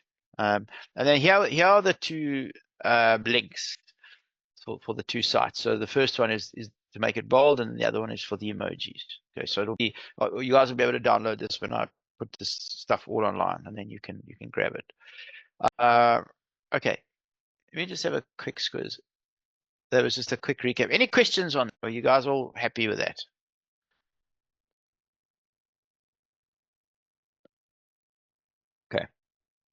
I will assume happiness. Questions? So let's talk then a little bit about finding your audience. Okay. So now that you know who they are, right, things become a lot easier on LinkedIn. So what I want you to think about, I'm going to talk to you about a couple of things. So I'm going to talk to you a little bit about connection strategy, and then I'm going to talk to you a little bit about some of the filters that are available. Okay, so let's start off with connection strategy. So obviously, what we're doing right now is we are finding the people that we want to speak to. So typically, whoever you identify as your niche in number one, because the whole profile that you've created speaks specifically to this person. It has a message that deals with the biggest problem, right? Remember that they have, and so now your profile speaks to them. So now the most logical thing for us to do is to go and find these exact people that we've gone to all this trouble to find and to define and to build a profile for. So the question is, how do we find them? Okay, so I want to talk to you firstly a little bit about content strategy. So this is very important for you to understand. On LinkedIn, obviously, you have a network, as you are well aware, and it's a little bit like network marketing. I don't think LinkedIn will be very happy if I say that, but it's true, right? Like, you know that story, like you tell to people and they tell to people and they tell to people. LinkedIn gives us a network that's 3 levels deep. So if I connect with, let's say I connect with Chris, right? So now we are first level connections, Chris and I. And Chris goes and he connects with Virgil. So now Virgil is Chris's first level connection, but he's my second. And then Virgil connects with Nkata, who's now my second, Virgil's first, etc., etc. Right? So three levels deep. And so obviously this thing grows exponentially, as you can see, the more people. So yes, we understand that, but so what? Well, here's so what. When people go onto LinkedIn and they type something into the search box. So let's just say, for example, they're looking for a financial advisor in Waterkloof, just for argument's sake. And they go onto LinkedIn and that's what they type in. If you are not part of their network, or phrased differently, they are not part of your network, in other words, a first, second, or third degree connection, you simply will not come up in the search. You will not be found. Okay, so you're losing massive opportunity by that. So by implication, because most people use LinkedIn, they don't use Sales Navigator to navigate. We use Sales Navigator to find prospects, but when we're dealing on a day-to-day basis, everybody uses LinkedIn, so we understand this. So you want to be within the network so that people can find you. Very important to understand that. So the first rule then is grow your network as big as you possibly can, right? Because the bigger it is, the more opportunity you have to be found. That's rule number one. Rule number two is that being said, however, your first level connections are the most important thing. So your ultimate goal is to turn people who are not connected into first level connections. And there's a few reasons for that. Okay. Reason number one is obviously because now they bring their network into your network. So the second and third degrees. So the bigger it is, the better it gets. That's the first rule. And remember, when you're connecting with people, typically they will connect with other people that are like them, right? So if you are connecting with single moms, guess what single moms hang out with? Have a flying guess. Other single moms, right? So when you are connecting with them and speaking to them, the referral opportunities are great because you're building out a network. If you start posting content about single moms, for example, right? Guess who's going to see it? They'll see it obviously because they're your connection, but so will the people that are connected to them. And that's going to hopefully also be other single moms, right? So you can see how this thing starts to spiral positively. So this idea of the first level connections, not only, right, do you want to get as many of them as you can, but you want to get the right ones. You want to get the people that are in your niche because they know other people like them. Your referral opportunities are good. When you post, more people see it, etc. Okay, so first level is the Holy Grail. And the reason it's the Holy Grail is because LinkedIn does two things when you're a first level connection. Gives you the opportunity and the power to message people, direct message them on LinkedIn as much as you like. Right? There's no restriction. we can have a conversation 100 messages long. It's not a problem. Okay. The second thing is that they give you the email address. As you'll see a little bit later on, the email address is magical, right? Because you remember from our game plan that when we were looking at that 50% of our message or of our meetings come from email. So if you have an email address, like light bulbs should be going off. That's why we get it. And you can only get the email address of your second degree connections. Doesn't share if they second or third, right? Also, when you send a message, a direct message to somebody on LinkedIn, what happens, as you well know, when you go into LinkedIn, you go in and there's a big red dot that says, hey, you got new messages. So now you know, right? That's the first thing that happens. The second thing that happens is they send an email to the person saying, hey, James sent you a message. Then what's going to happen is they'll click on the email and the email will take them to the actual message on LinkedIn. So actually you get 2 opportunities to get that message delivered. And on LinkedIn, because they control the whole LinkedIn universe, your message gets delivered 100% of the time, right? If I send you a message, I know you're getting it. There's no, it gets into spam and it gets lost and there's none of that shit. It's going to get to you. And also that email that they send, there is not an email service provider alive that will block an email from linkedin.com. That's never going in spam ever. It's going in an inbox every single time. Okay. So you're going to get into the actual inbox and you're going to get into their LinkedIn inbox. So this becomes crucial, right? So hopefully you understand this a little bit better. In summary, the goal is build as many first degree connections as you can with people that are your ideal client, your niche. Okay. If you remember nothing else from today, remember that. That's the golden rule. So what does this look like? Let's talk a little bit about connection strategy, because as you're starting to find the people, the question is, well, who should I find and who should I connect with? Okay. So the first answer is not everyone. Okay. So when you guys might have done this up until now, and I'm talking about the strategy where you send connection requests. Okay.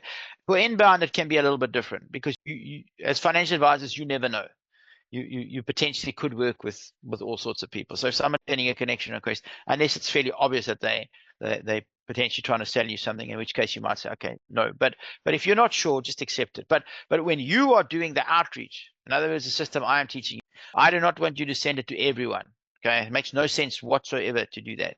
You're just scattering your efforts. Like put your efforts into the profile that you've built and the niche that you are creating. The other thing is only send it to your ideal clients, right? There is no point in connecting with your peers, even though everybody does that. And even though I'm telling you that we will be able to, by connecting with the right people, they connect with other people that are like them. Well, you're not going to do that anymore. You're going to connect to your clients, right? Because you can't sell your peers anything. You can sell clients things. So like I want every single connection you make on LinkedIn to matter. And I want every single connection that you make to have the potential to deliver a client to you. That's critical, right? So that is what we're looking at here. Only our ideal clients. So again, having said that, there's really 2 ways when you're thinking about this to go about it. And this is a very important concept I want to talk to you about now. Like take notes of what I'm about to say, because for some of you this will change things dramatically for you. You'll see I talk about referrals and I talk about direct, right? So referrals means finding, I like to call them strategic partners. That's what I call them. Finding strategic partners that you can work with. So is a strategic partner? Well, this is a person that serves the same client base as you. In other words, the niche that you have chosen is just that they sell them something different to what you sell them. Okay. So as you know, I deal with accountants and financial advisors. And those 2 groups of people are very good for each other. They are actually very good strategic partners if they work well together. Because even though technically you're both numbers people, you do very different things. Like you don't, as a rule, do tax returns and submit accounts. Okay. They don't take out insurance policies. They can assess a client and say, you know what, this client needs a key man policy, or they need whatever it happens to be. They've got too much money. I need to do some tax planning. I need to put some money into an RA. The accountant can establish that, but the accountant cannot go and create the RA. They need a financial advisor to do that. Right? So this is a great referral partner, and there are others. Like, you just got to think about what you're doing, right? Single moms. Who has access to single moms? Play groups, for example, schools, right? Those are people for you to connect with, right? Because they're not, they might still buy your product, but that's not why you're necessarily connecting with them. You're connecting with them because of who they can connect you to, because it's the same type of people. So think about it. That's the indirect. So the way you do this is you do a brainstorm, and you say, okay, well, everybody who are all the potential people that my ideal client will work with? Again, put into ChatGPT if you have to. Chat will give you all sorts of answers. But think about this. This is logical stuff. It's not rocket science. It's just people don't think about it. So who are those people? Think about also when you're selling something, right? So let's use the home loan thing for the credit insurance. Like, a whole bunch of shit's going to happen up until that becomes necessary, right? Somebody's got to buy a house, right? So there's a mortgage broker involved. There's an estate agent involved. There's probably some websites involved, right? All those people are great strategic partners, because guess what? They're going to know who the people are before the competition, your competition, gets to a point where they sell them something. Sell them the life insurance that they need before the bank screws them over. So who's going to know that the bank's about to screw them over? Oh, the estate agent who created the deal. Okay, moving companies. So, like, you just think outside the box for you, and go connect with those people, because you guys can probably sell them something, so you might pick them up as clients. But if you form nice relationships with them, and the relationship can be two ways, right? It doesn't only have to be one way.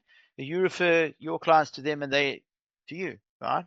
It's a great way to build a very good network on LinkedIn. So that's strategy number one. It's a much longer term strategy, but one that's worthwhile doing. Strategy number two is the direct strategy, right? So you know exactly who you're looking for. You go into LinkedIn, you use the filters, you find them, you message them directly, right? So if I'm dealing with accountants and financial advisors, I just find you guys on LinkedIn. I deal with you. If I'm creating a strategic partnership, I speak to the accounting and financial services institutes, and I deal with them, right? So just think of it this way. There's two very different ways to go about this, and you should probably do a combination. So a smaller percentage on the referral side, because it takes longer and you got to work harder, because you must build a proper relationship. You must speak to people. This one here, you can stick into an automation if you want to, and even if you don't, it's very quick to do, just to send messages every day. Okay, and then, as I said, do not connect to your peers as a rule, right? Because you can't sell to them. The other thing that you guys want to do is this idea here, and just aim, if you guys are not at 500 connections, to get there as soon as you can. So when you get to 500 connections, what happens is you don't see the exact number. It just says 500 plus. So it's the psychological number on LinkedIn. Like, people just assume if it's 500 plus, you're a player. If not, then like they're not sure. So just keep pushing until you do. I used to tell people to connect with all sorts of strange people to get there. I don't want you to do that. Just connect with the right people right from the get-go. But aim to get to 500 as soon as you can, because you'll see that things get a bit easier for you after that. And also the LinkedIn algorithm also recognizes that. Okay, so that's a little bit about connection strategy. Are there any questions on that? Let me just.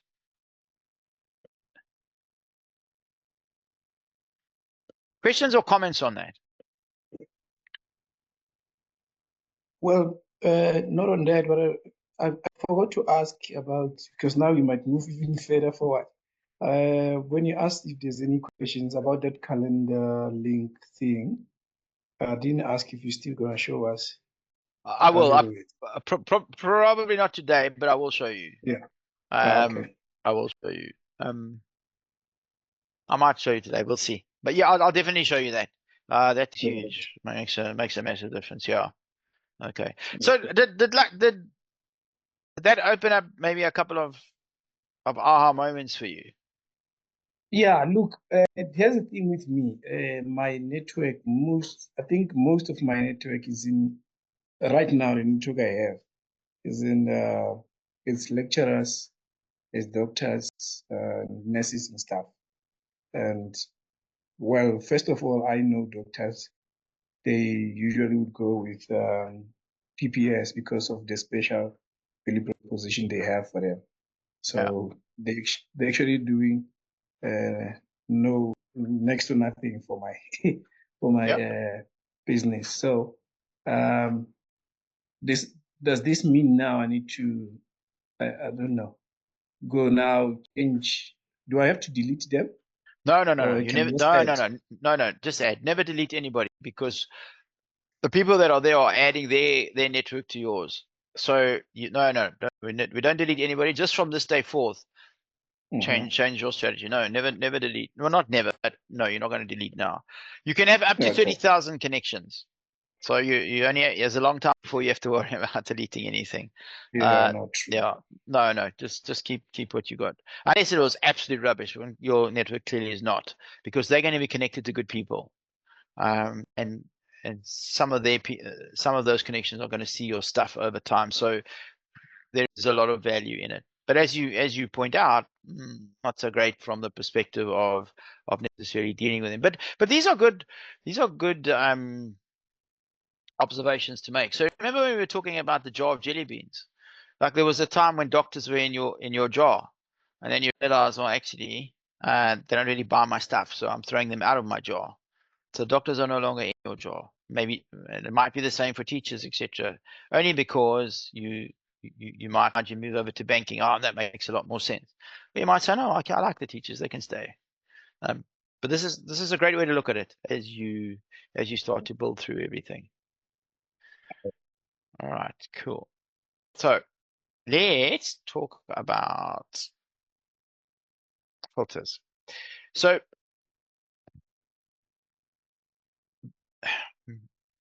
before I talk about this, let me explain something important to you, just from an overall perspective. So LinkedIn's got a database of about 1.2 billion people.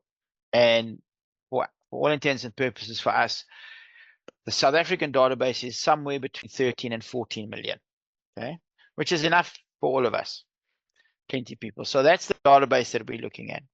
So what LinkedIn has done is they've got this big database, but they've created two different products. So when you're online and somebody says, hey, give me your name and email address and you can have this free ebook or register for this event, all of that, we call that a lead magnet. LinkedIn, the basic program, is the most successful lead magnet in the history of the world, because we all give them not only our name and email address, we give them all sorts of information about us, right? And we use it because it's flippin' useful. But that's actually what LinkedIn is. It's a freebie. It's a freebie to get our details. That's what LinkedIn is, right? They make it functional so that it's a freebie worth getting. But then what they do is they say, okay, look, now that you've been using it and we've given you a little bit of a taste, like actually you can do a lot more with it. If you pay us some money and you buy Sales Navigator, we'll give you a lot more access, right?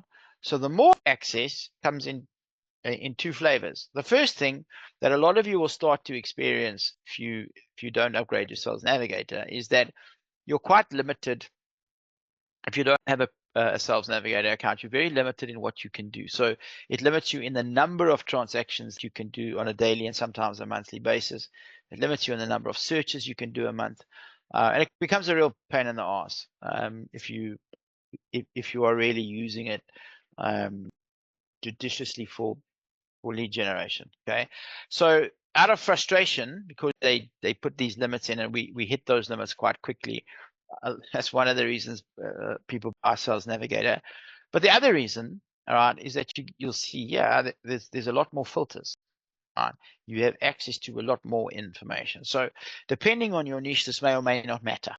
Okay, the more specific your niche is, the more call the S for having something like Sales Navigator. So you have the basic account, which is more limited. Then you've got Sales Navigator, which has got a lot more filters, which are these ones on the left. So now, I think there's currently 24 filters on Sales Navigator.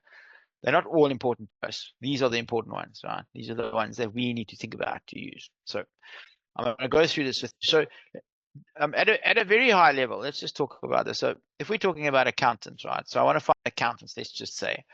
The first thing I can do is I can type the word accountant into the keyword box, and it will obviously return people that are accountants. And I have that same ability on the basic LinkedIn as I do on Sales Navigator. Okay, so that's the first thing to note. Second thing to note is that typically whenever I start a search, the very first thing I do is I want to know what is the size of the market that I have access to. So I'm going to start with a location. So if it is important for you to be in a location that's close by, that's a consideration. For most of us today, we don't care where you are in South Africa. We can deal with you, or you can deal with us, right? Because online works. But you need to know where it is. So you'll see there's two location filters, right?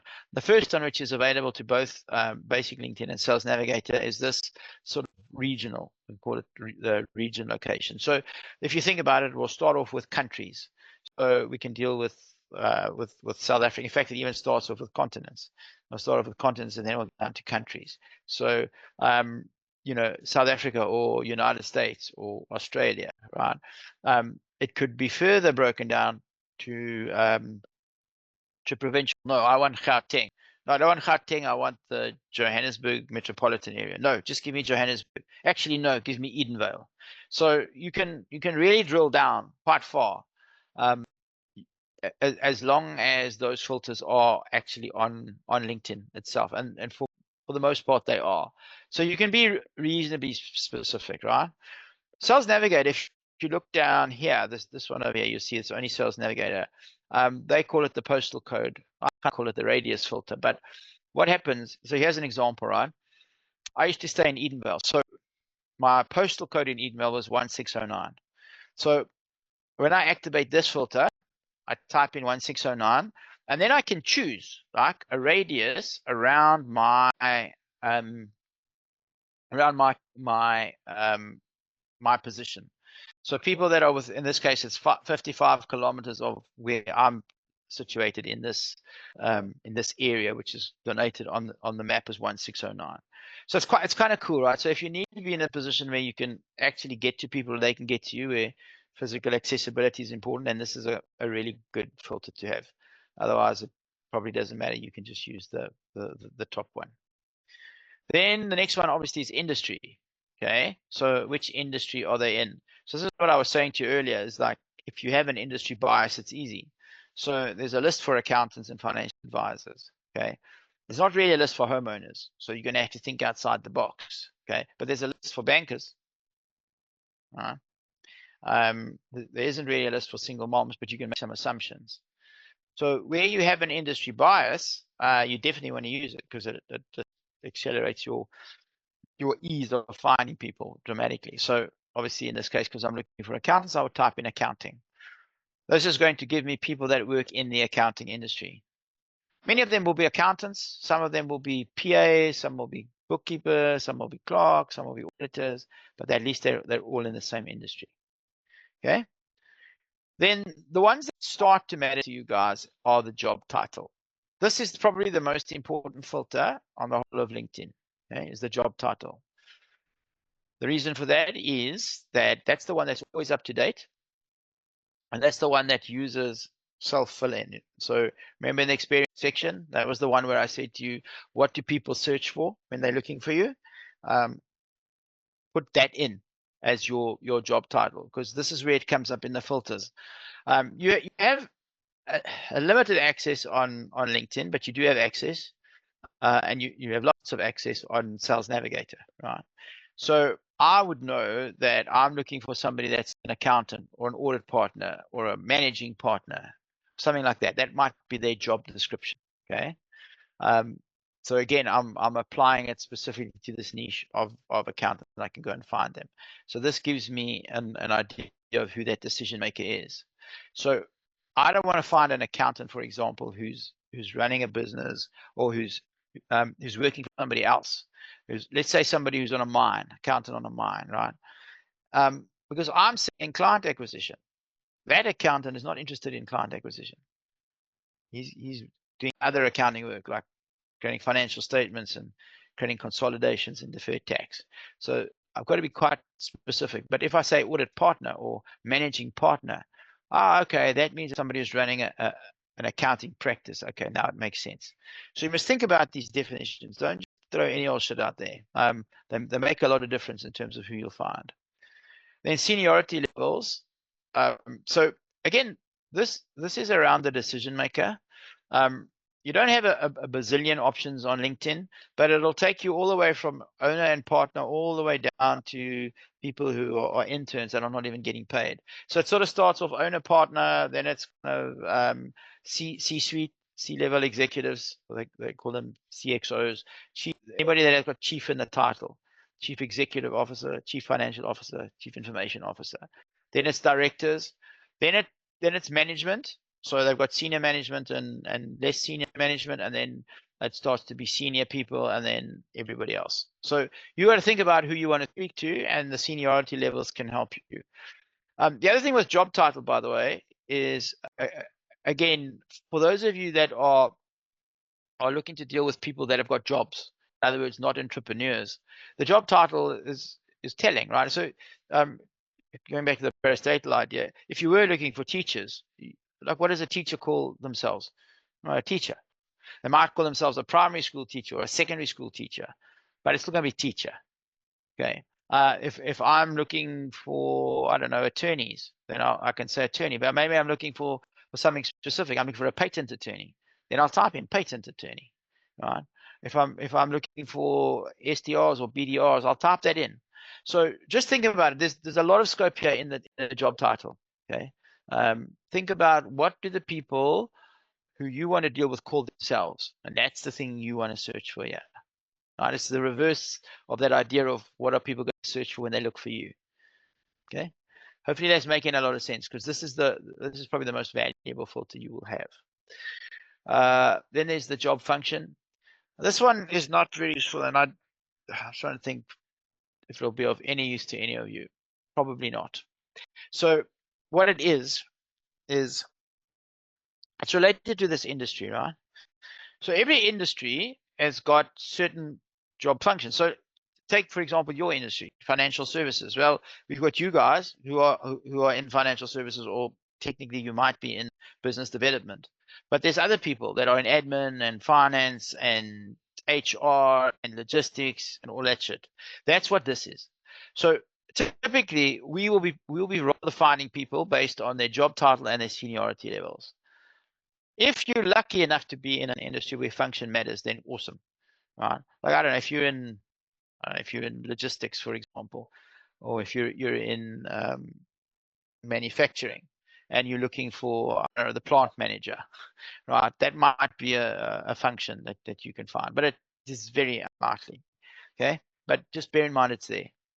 Years of experience, this is a good one.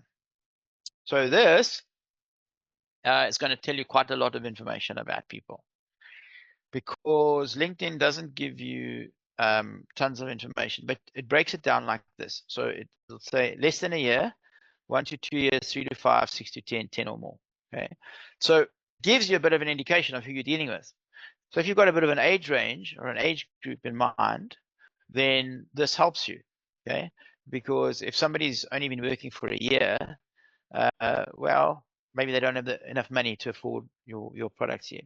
If they've been working for 3 to 5 years, maybe they've settled down, maybe they're starting a family now, right? Brings other products into play. So some interesting stuff. Now, again, you see you cannot use this on LinkedIn, but on Self Navigator, there's actually 3 different ways to use it. So Self Navigator will tell you how long have people been working in total, right? How long have they been working at the existing company? And how long have they been in the position? So Nkata has been working for 15 years. Okay, but he's been at Momentum for 3, and he's in his current position for 1.5. Just bear in mind, there's a lot of damage you can do with that knowledge, especially when you're trying to find people that might be qualified or disqualified from buying your products. Okay, unfortunately, that is a sales nav feature, but a very, very powerful one. Headcount, again, a sales navigator feature. Headcount gives you an idea of the turnover of the company. So even if you, obviously, if you're working with a business owner, that's very good information to have, right? But even if you're working with somebody who works at a company, if somebody's working at a company with one person, because it's them, or 3 people, it might be that that company is a bit unstable. If they're working for a company with 1,000 people, well, that company is probably quite solid. Okay, so again, you know, when you're making assumptions as to who's the person that's more likely to default on a premium, the one who's working at the company with 3 people, the one at the company with 1,000. You want to think about these things. This is how you use this stuff. So headcount is really cool from that perspective. Company type, again, I don't think you guys would use this. They've got three of these filters that are useful, and again, they sales navigator. So the first one is if you're looking for NGO stuff. So if you're looking for government stuff, which some of you are, so hopefully I've talked you out of, and if you're looking for educational institutions, that's literally the universities. So I don't think this one will be very useful to you. And then groups. This is a good one, right? So let's take our idea of single moms. Okay.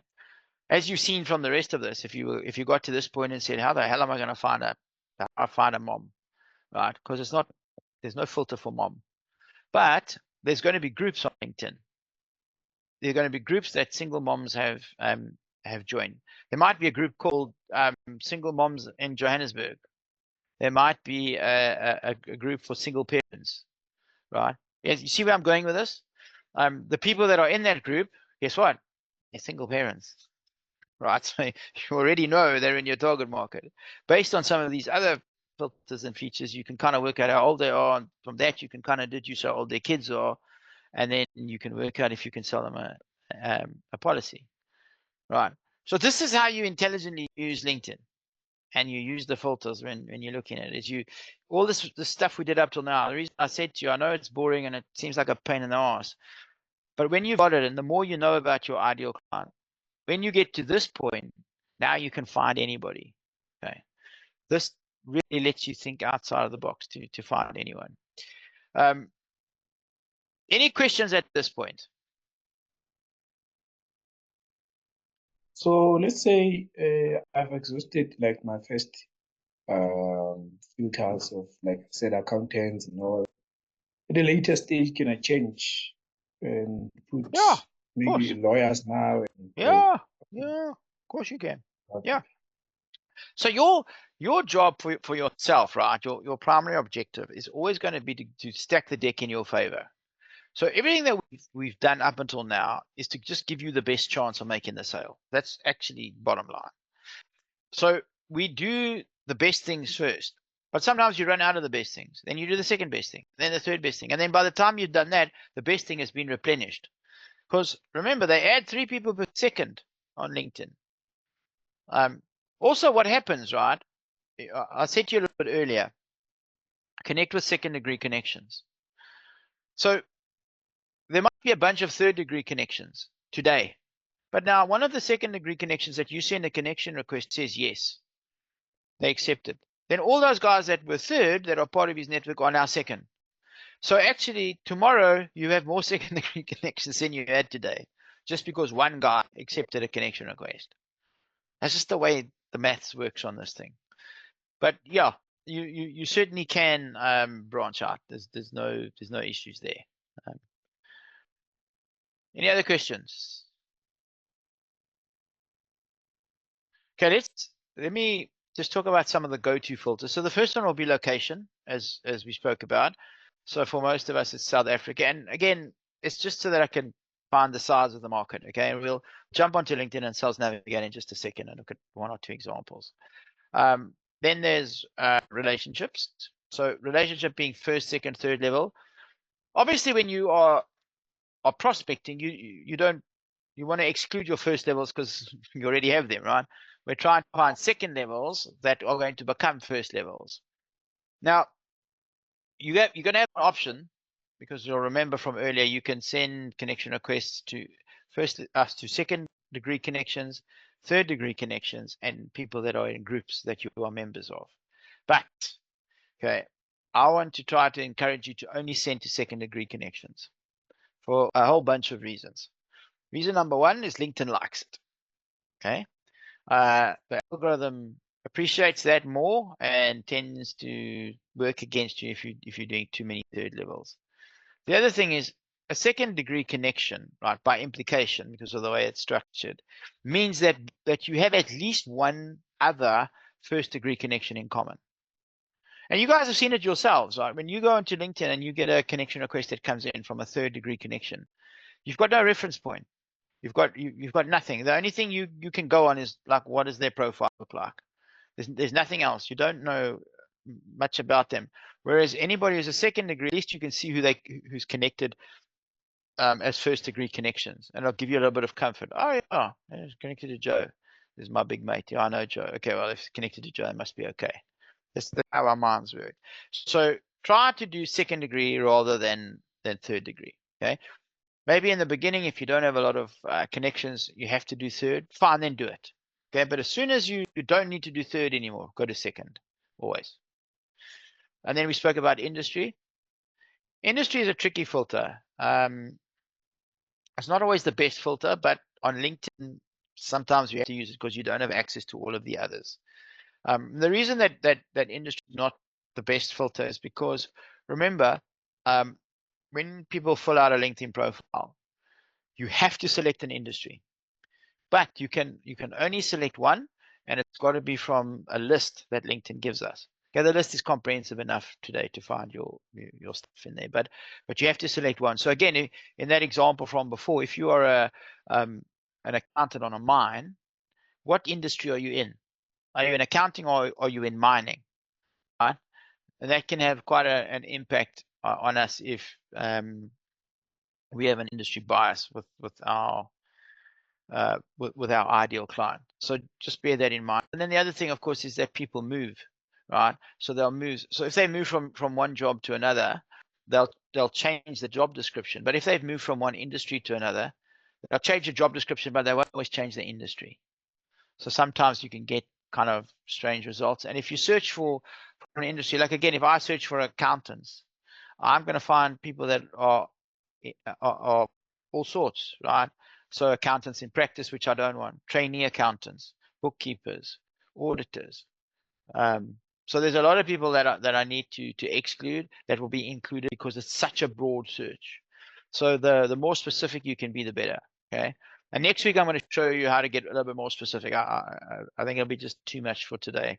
I just want you to start playing around with the basics so you can get your heads around it. And then when I show you next week, it'll make a lot more sense.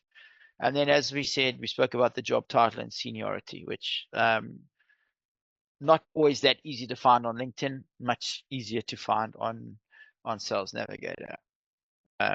Okay, I'll leave part 2 for next week, but let's go and have a look. Let's just do this.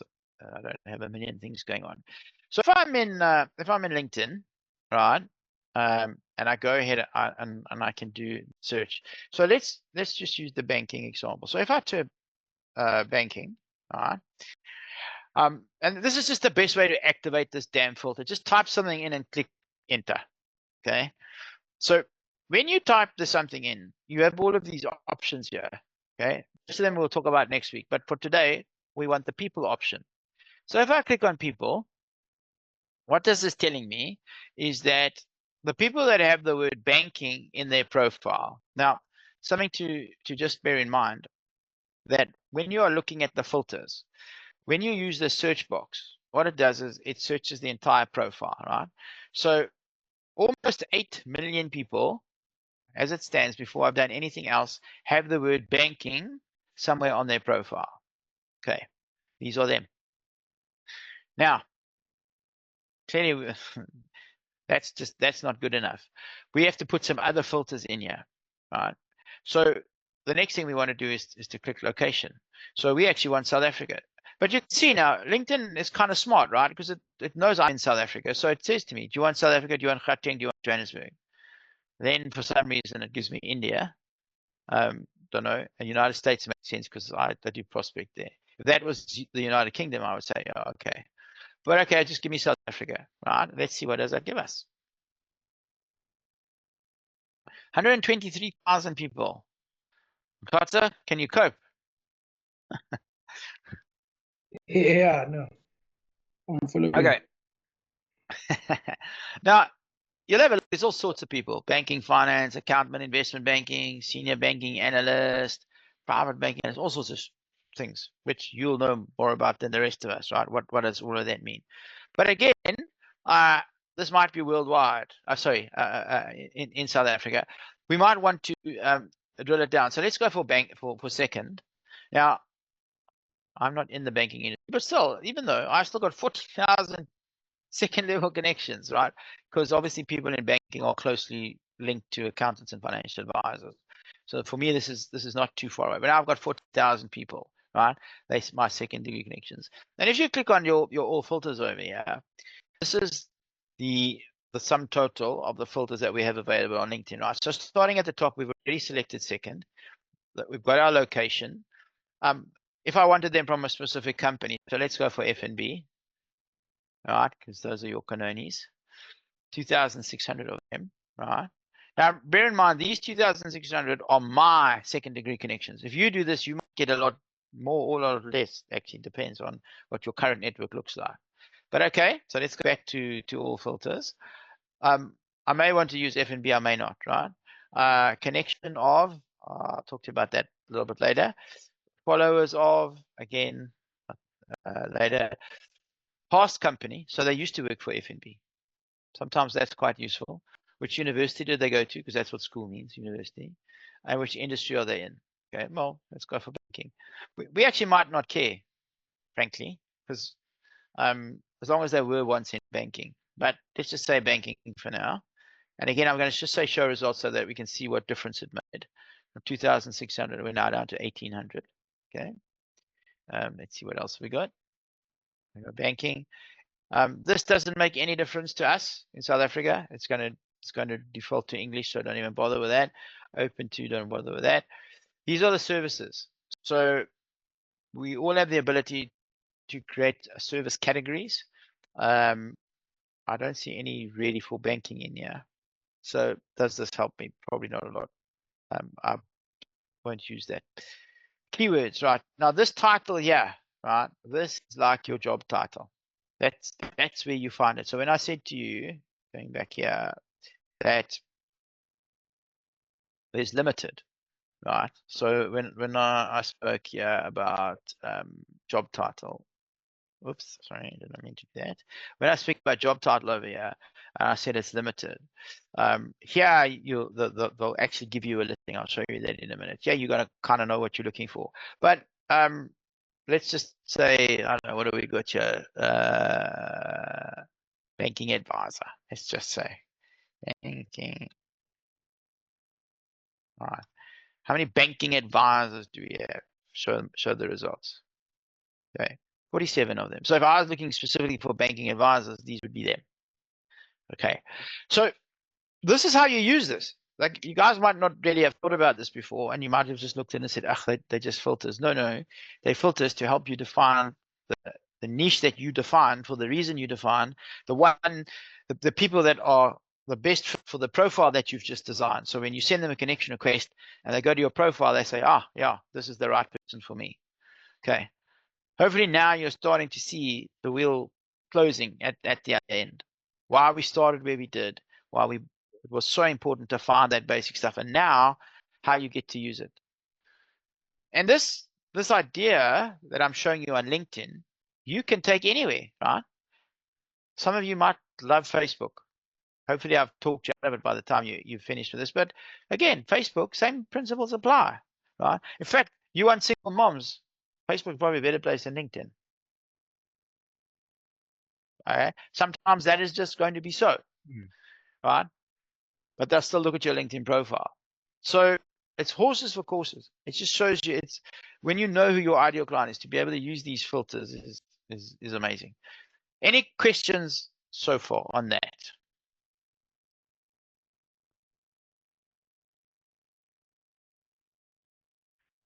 Have you guys learned something today about using filters that maybe you hadn't thought about before?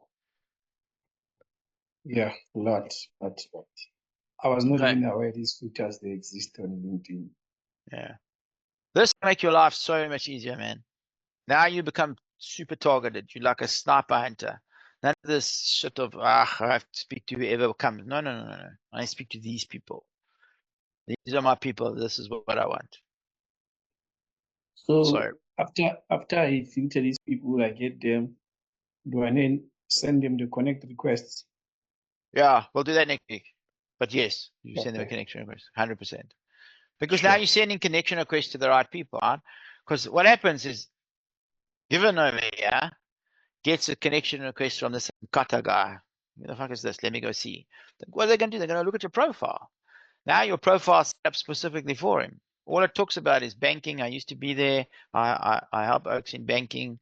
I'm now in financial services, but if you need, I'm your guy. If he needs anything financial services related, you are now his guy. And he might not need it today. That's also all right. But he might need it next month. We know he's going to need something somewhere, right? And unless he got a really, really good advisor before you, he's going to be open. This is the way you build it. So let me show you Sales Navigator just to show you, Sales Navigator, just to show you the differences between the two. And we'll use the same example, okay? So Sales Navigator has got, you can also search by leads and by companies, right? We're just going to do leads, and you'll see these are the filters now, right? So you can see on the left-hand side, we have a lot more filters available to us than we had here on LinkedIn, right? That's what we got on LinkedIn, those ones. And we got a lot more on Sales Navigator, okay? So let's go play the same game. So we wanted to start off in South Africa. That was our first. We said South Africa. So you'll see when you type South African, you'll see it says up here 13 million. So this is where the result will keep adjusting. So obviously, as you add more filters, and it was the same on LinkedIn, we saw that, right? Every time we added a new filter, it got less and less results. Less and less results, but more targeted. Okay, there comes a point where it doesn't make sense if you've only got 3 people.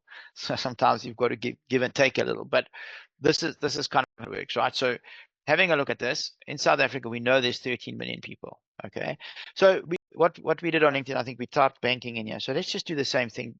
I'll start there, and let's see what comes up. What did we have? 121 or something. So now I've got 150, right? So the difference between Sales Navigator and LinkedIn, right, is that because I'm paying for Sales Navigator, LinkedIn says, okay, well, now you can have access to all of the data. If you're on the free thing, I give you some of the data, right? So there's a difference, right? That's why there's a difference, is because we pay for it. So we've got 150. So what was the other things we did? We said second degree connections, right? So let's go and see again. And this will probably be the same. This is up here. Sorry, there we go. Second degree connections. If I click second degree connections, so I think we had 40,000 on LinkedIn, 110, right? So you can see it just shows you so much more data on Sales Navigator than it does on LinkedIn. What other filters did we have? FNB, right? So we can go here to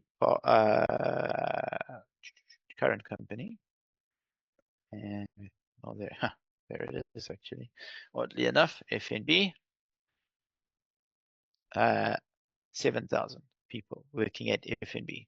I don't remember what we had before. FNB, banking, etc. And then keywords we said banking advisor. So let's go see what happens there. So if we go down to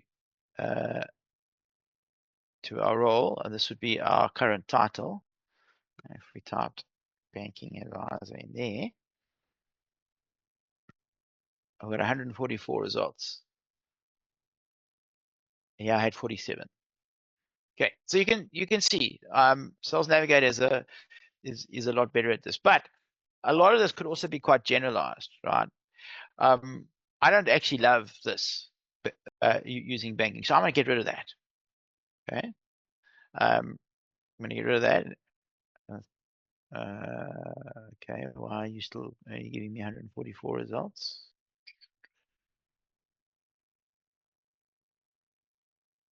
Let me get rid of FND.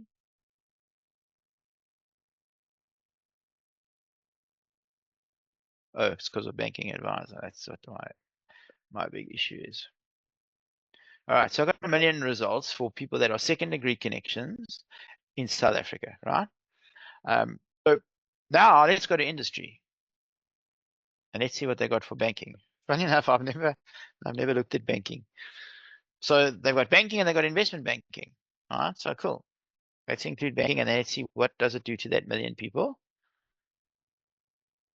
Brings it down to 30,000, and if we add in investment banking, you'll see there's another 2,500. Yeah, they've got 32,000 plus. So these are all the dudes in banking, but these are the guys technically in the banking industry. So there could be all sorts of people. Now we go to the current job title, and here if I say, well, show me the people with banking in their job title. So again, it can be bank employee, it can be investment banking specialist, business banking. So LinkedIn's going to give you clues, or it could just be banking. If I just click that, I just want banking. Banking is quite broad. So there's 1,000 people. And again, if I took this out now, right? So if I take the industry out, what's going to happen is I've still got 3,000 people because it's not driven by industry. It's driven by people who have themselves said I'm in banking because they put that in their job title. Right? It's the same as this thing here. This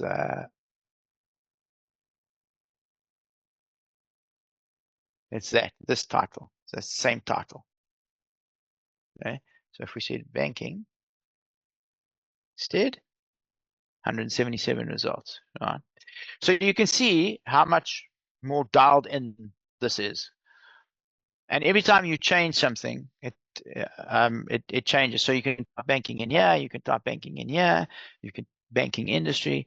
So every time you change the parameters, you find a different way to search for people, and it's kind of easy to find them. Up here, this is company headcount, right? So if you obviously be dealing in banking, I don't know that this matters, right? Because you're looking for people that work at banks. So headcount probably doesn't matter. For the rest of us, it does, because most of us want to deal with smaller companies, people at smaller companies.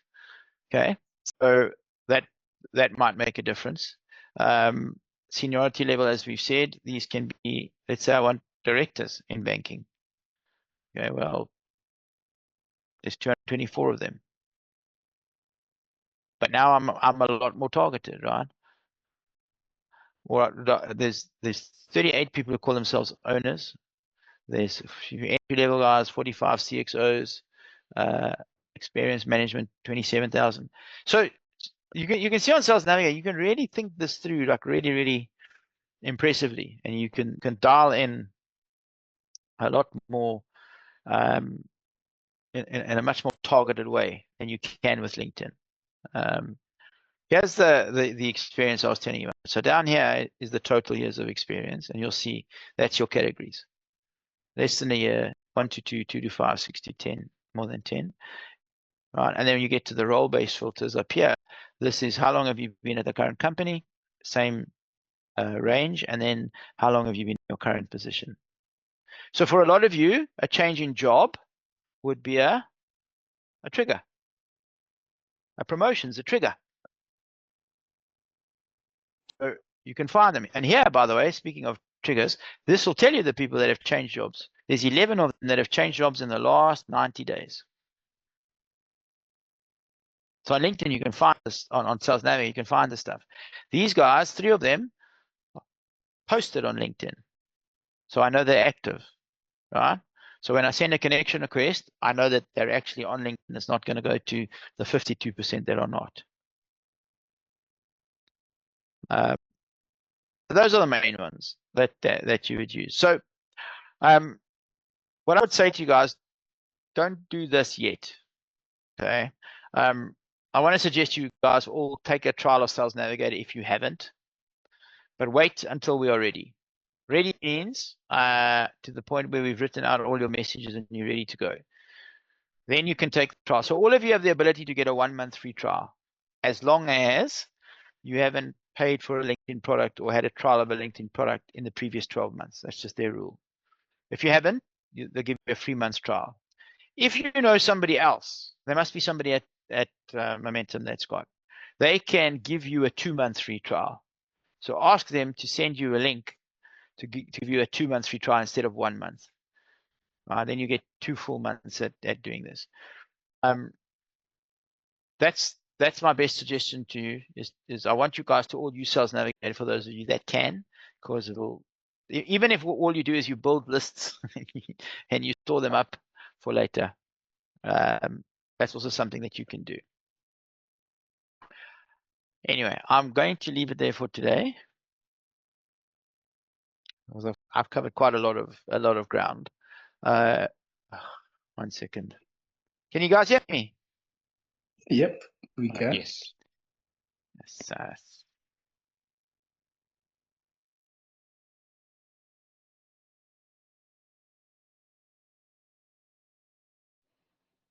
Can you hear me? Okay. Sorry, I was getting Yes, we can. my computer. No, not Logitech.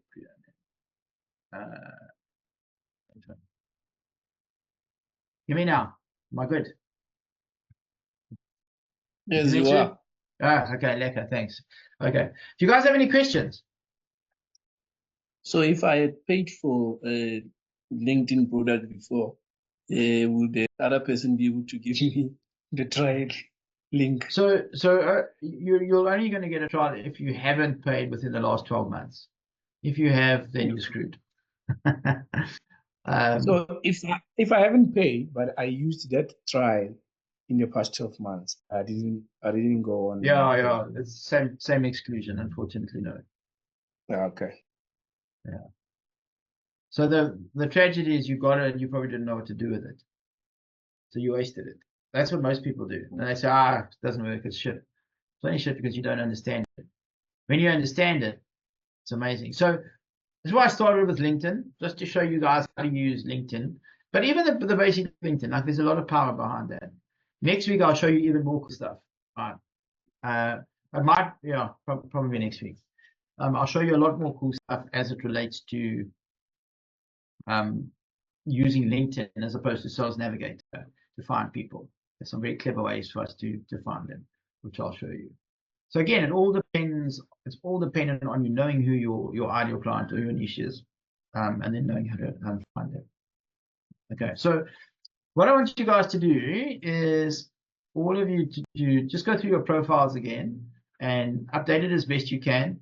So so although I was talking to different people, all of you take that into account. Fix up your bolding of your subheads, pop in your little emojis, fix banners if you have to, and for most of you, you need to pop in the experience section. For your about section, and this is certainly a comment to everybody today, try to talk more about your story. I think your story is the one thing that you guys could put a lot more in, because all of you have got space for that. So the business part is quite well covered, but the story part not so much. And the story part is really just you talking about what you do. And honestly, if you go onto ChatGPT, like I said, and you just record and you say, hey, I started my career at company 1 and this is what I did. And you just explain it. And then you say, and then I moved to this company after 4 years, and then this is what I did. And then I moved to this company, and then something happened, and I fortuitously spoke to somebody, and they suggested I come and check out Momentum. She's out there, and I fell in love with financial services, and here I am. Right? That's kind of your story. Just like talk your story, and then load that up into the same chat that you did, right? To build your profile, and just say, listen, can you expand on the story piece, and then you can give it a character count, and it'll take your story and it'll run with it. Okay, so if there are no more questions, we'll call it a day. All right. So we will call it a day. I will pop a website up for you guys and send you guys all the link for that. Okay. All right. All right. Thank you. And then we'll check it. Yeah, you guys are in quite good shape though. Those of you that have kind of done it, you've got a very presentable profile. And I think all these little tweaks that we do, I think you're starting to see how it gets better and better. And feel free to go back and tweak your profile at any time, right? It starts off as it is, but you can make these changes. So the more you learn about your ideal client, about your needs, about what we're doing, feel free to tweak it and change it. Just keep making it better and improving it. So by the time we finished here, we've got a profile that's really awesome. We know how to find the people, and we've got a messaging system that we can actually start messaging people and start getting results.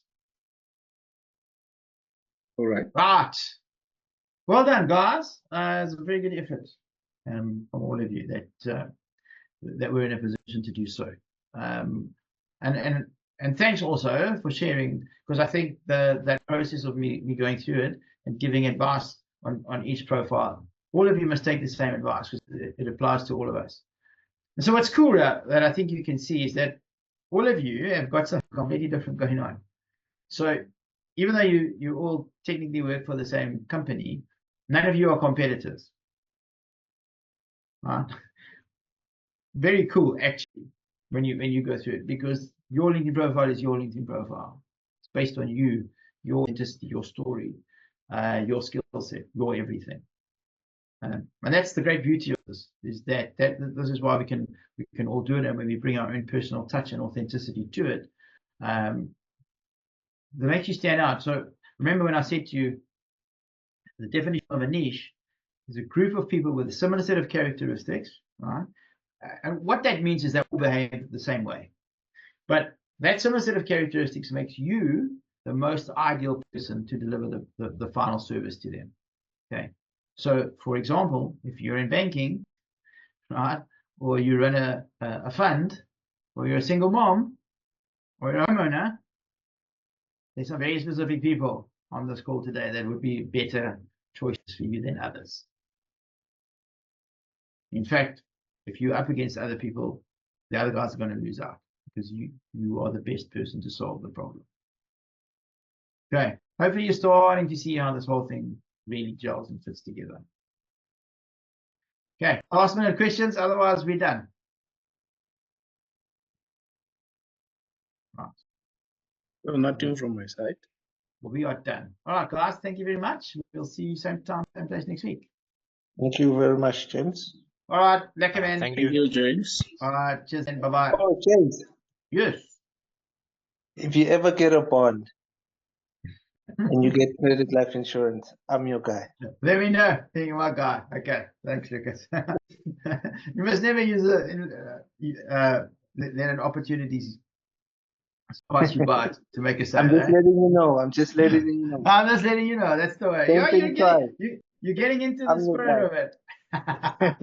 All right, well done. Okay, thanks, guys. Cheers. Bye.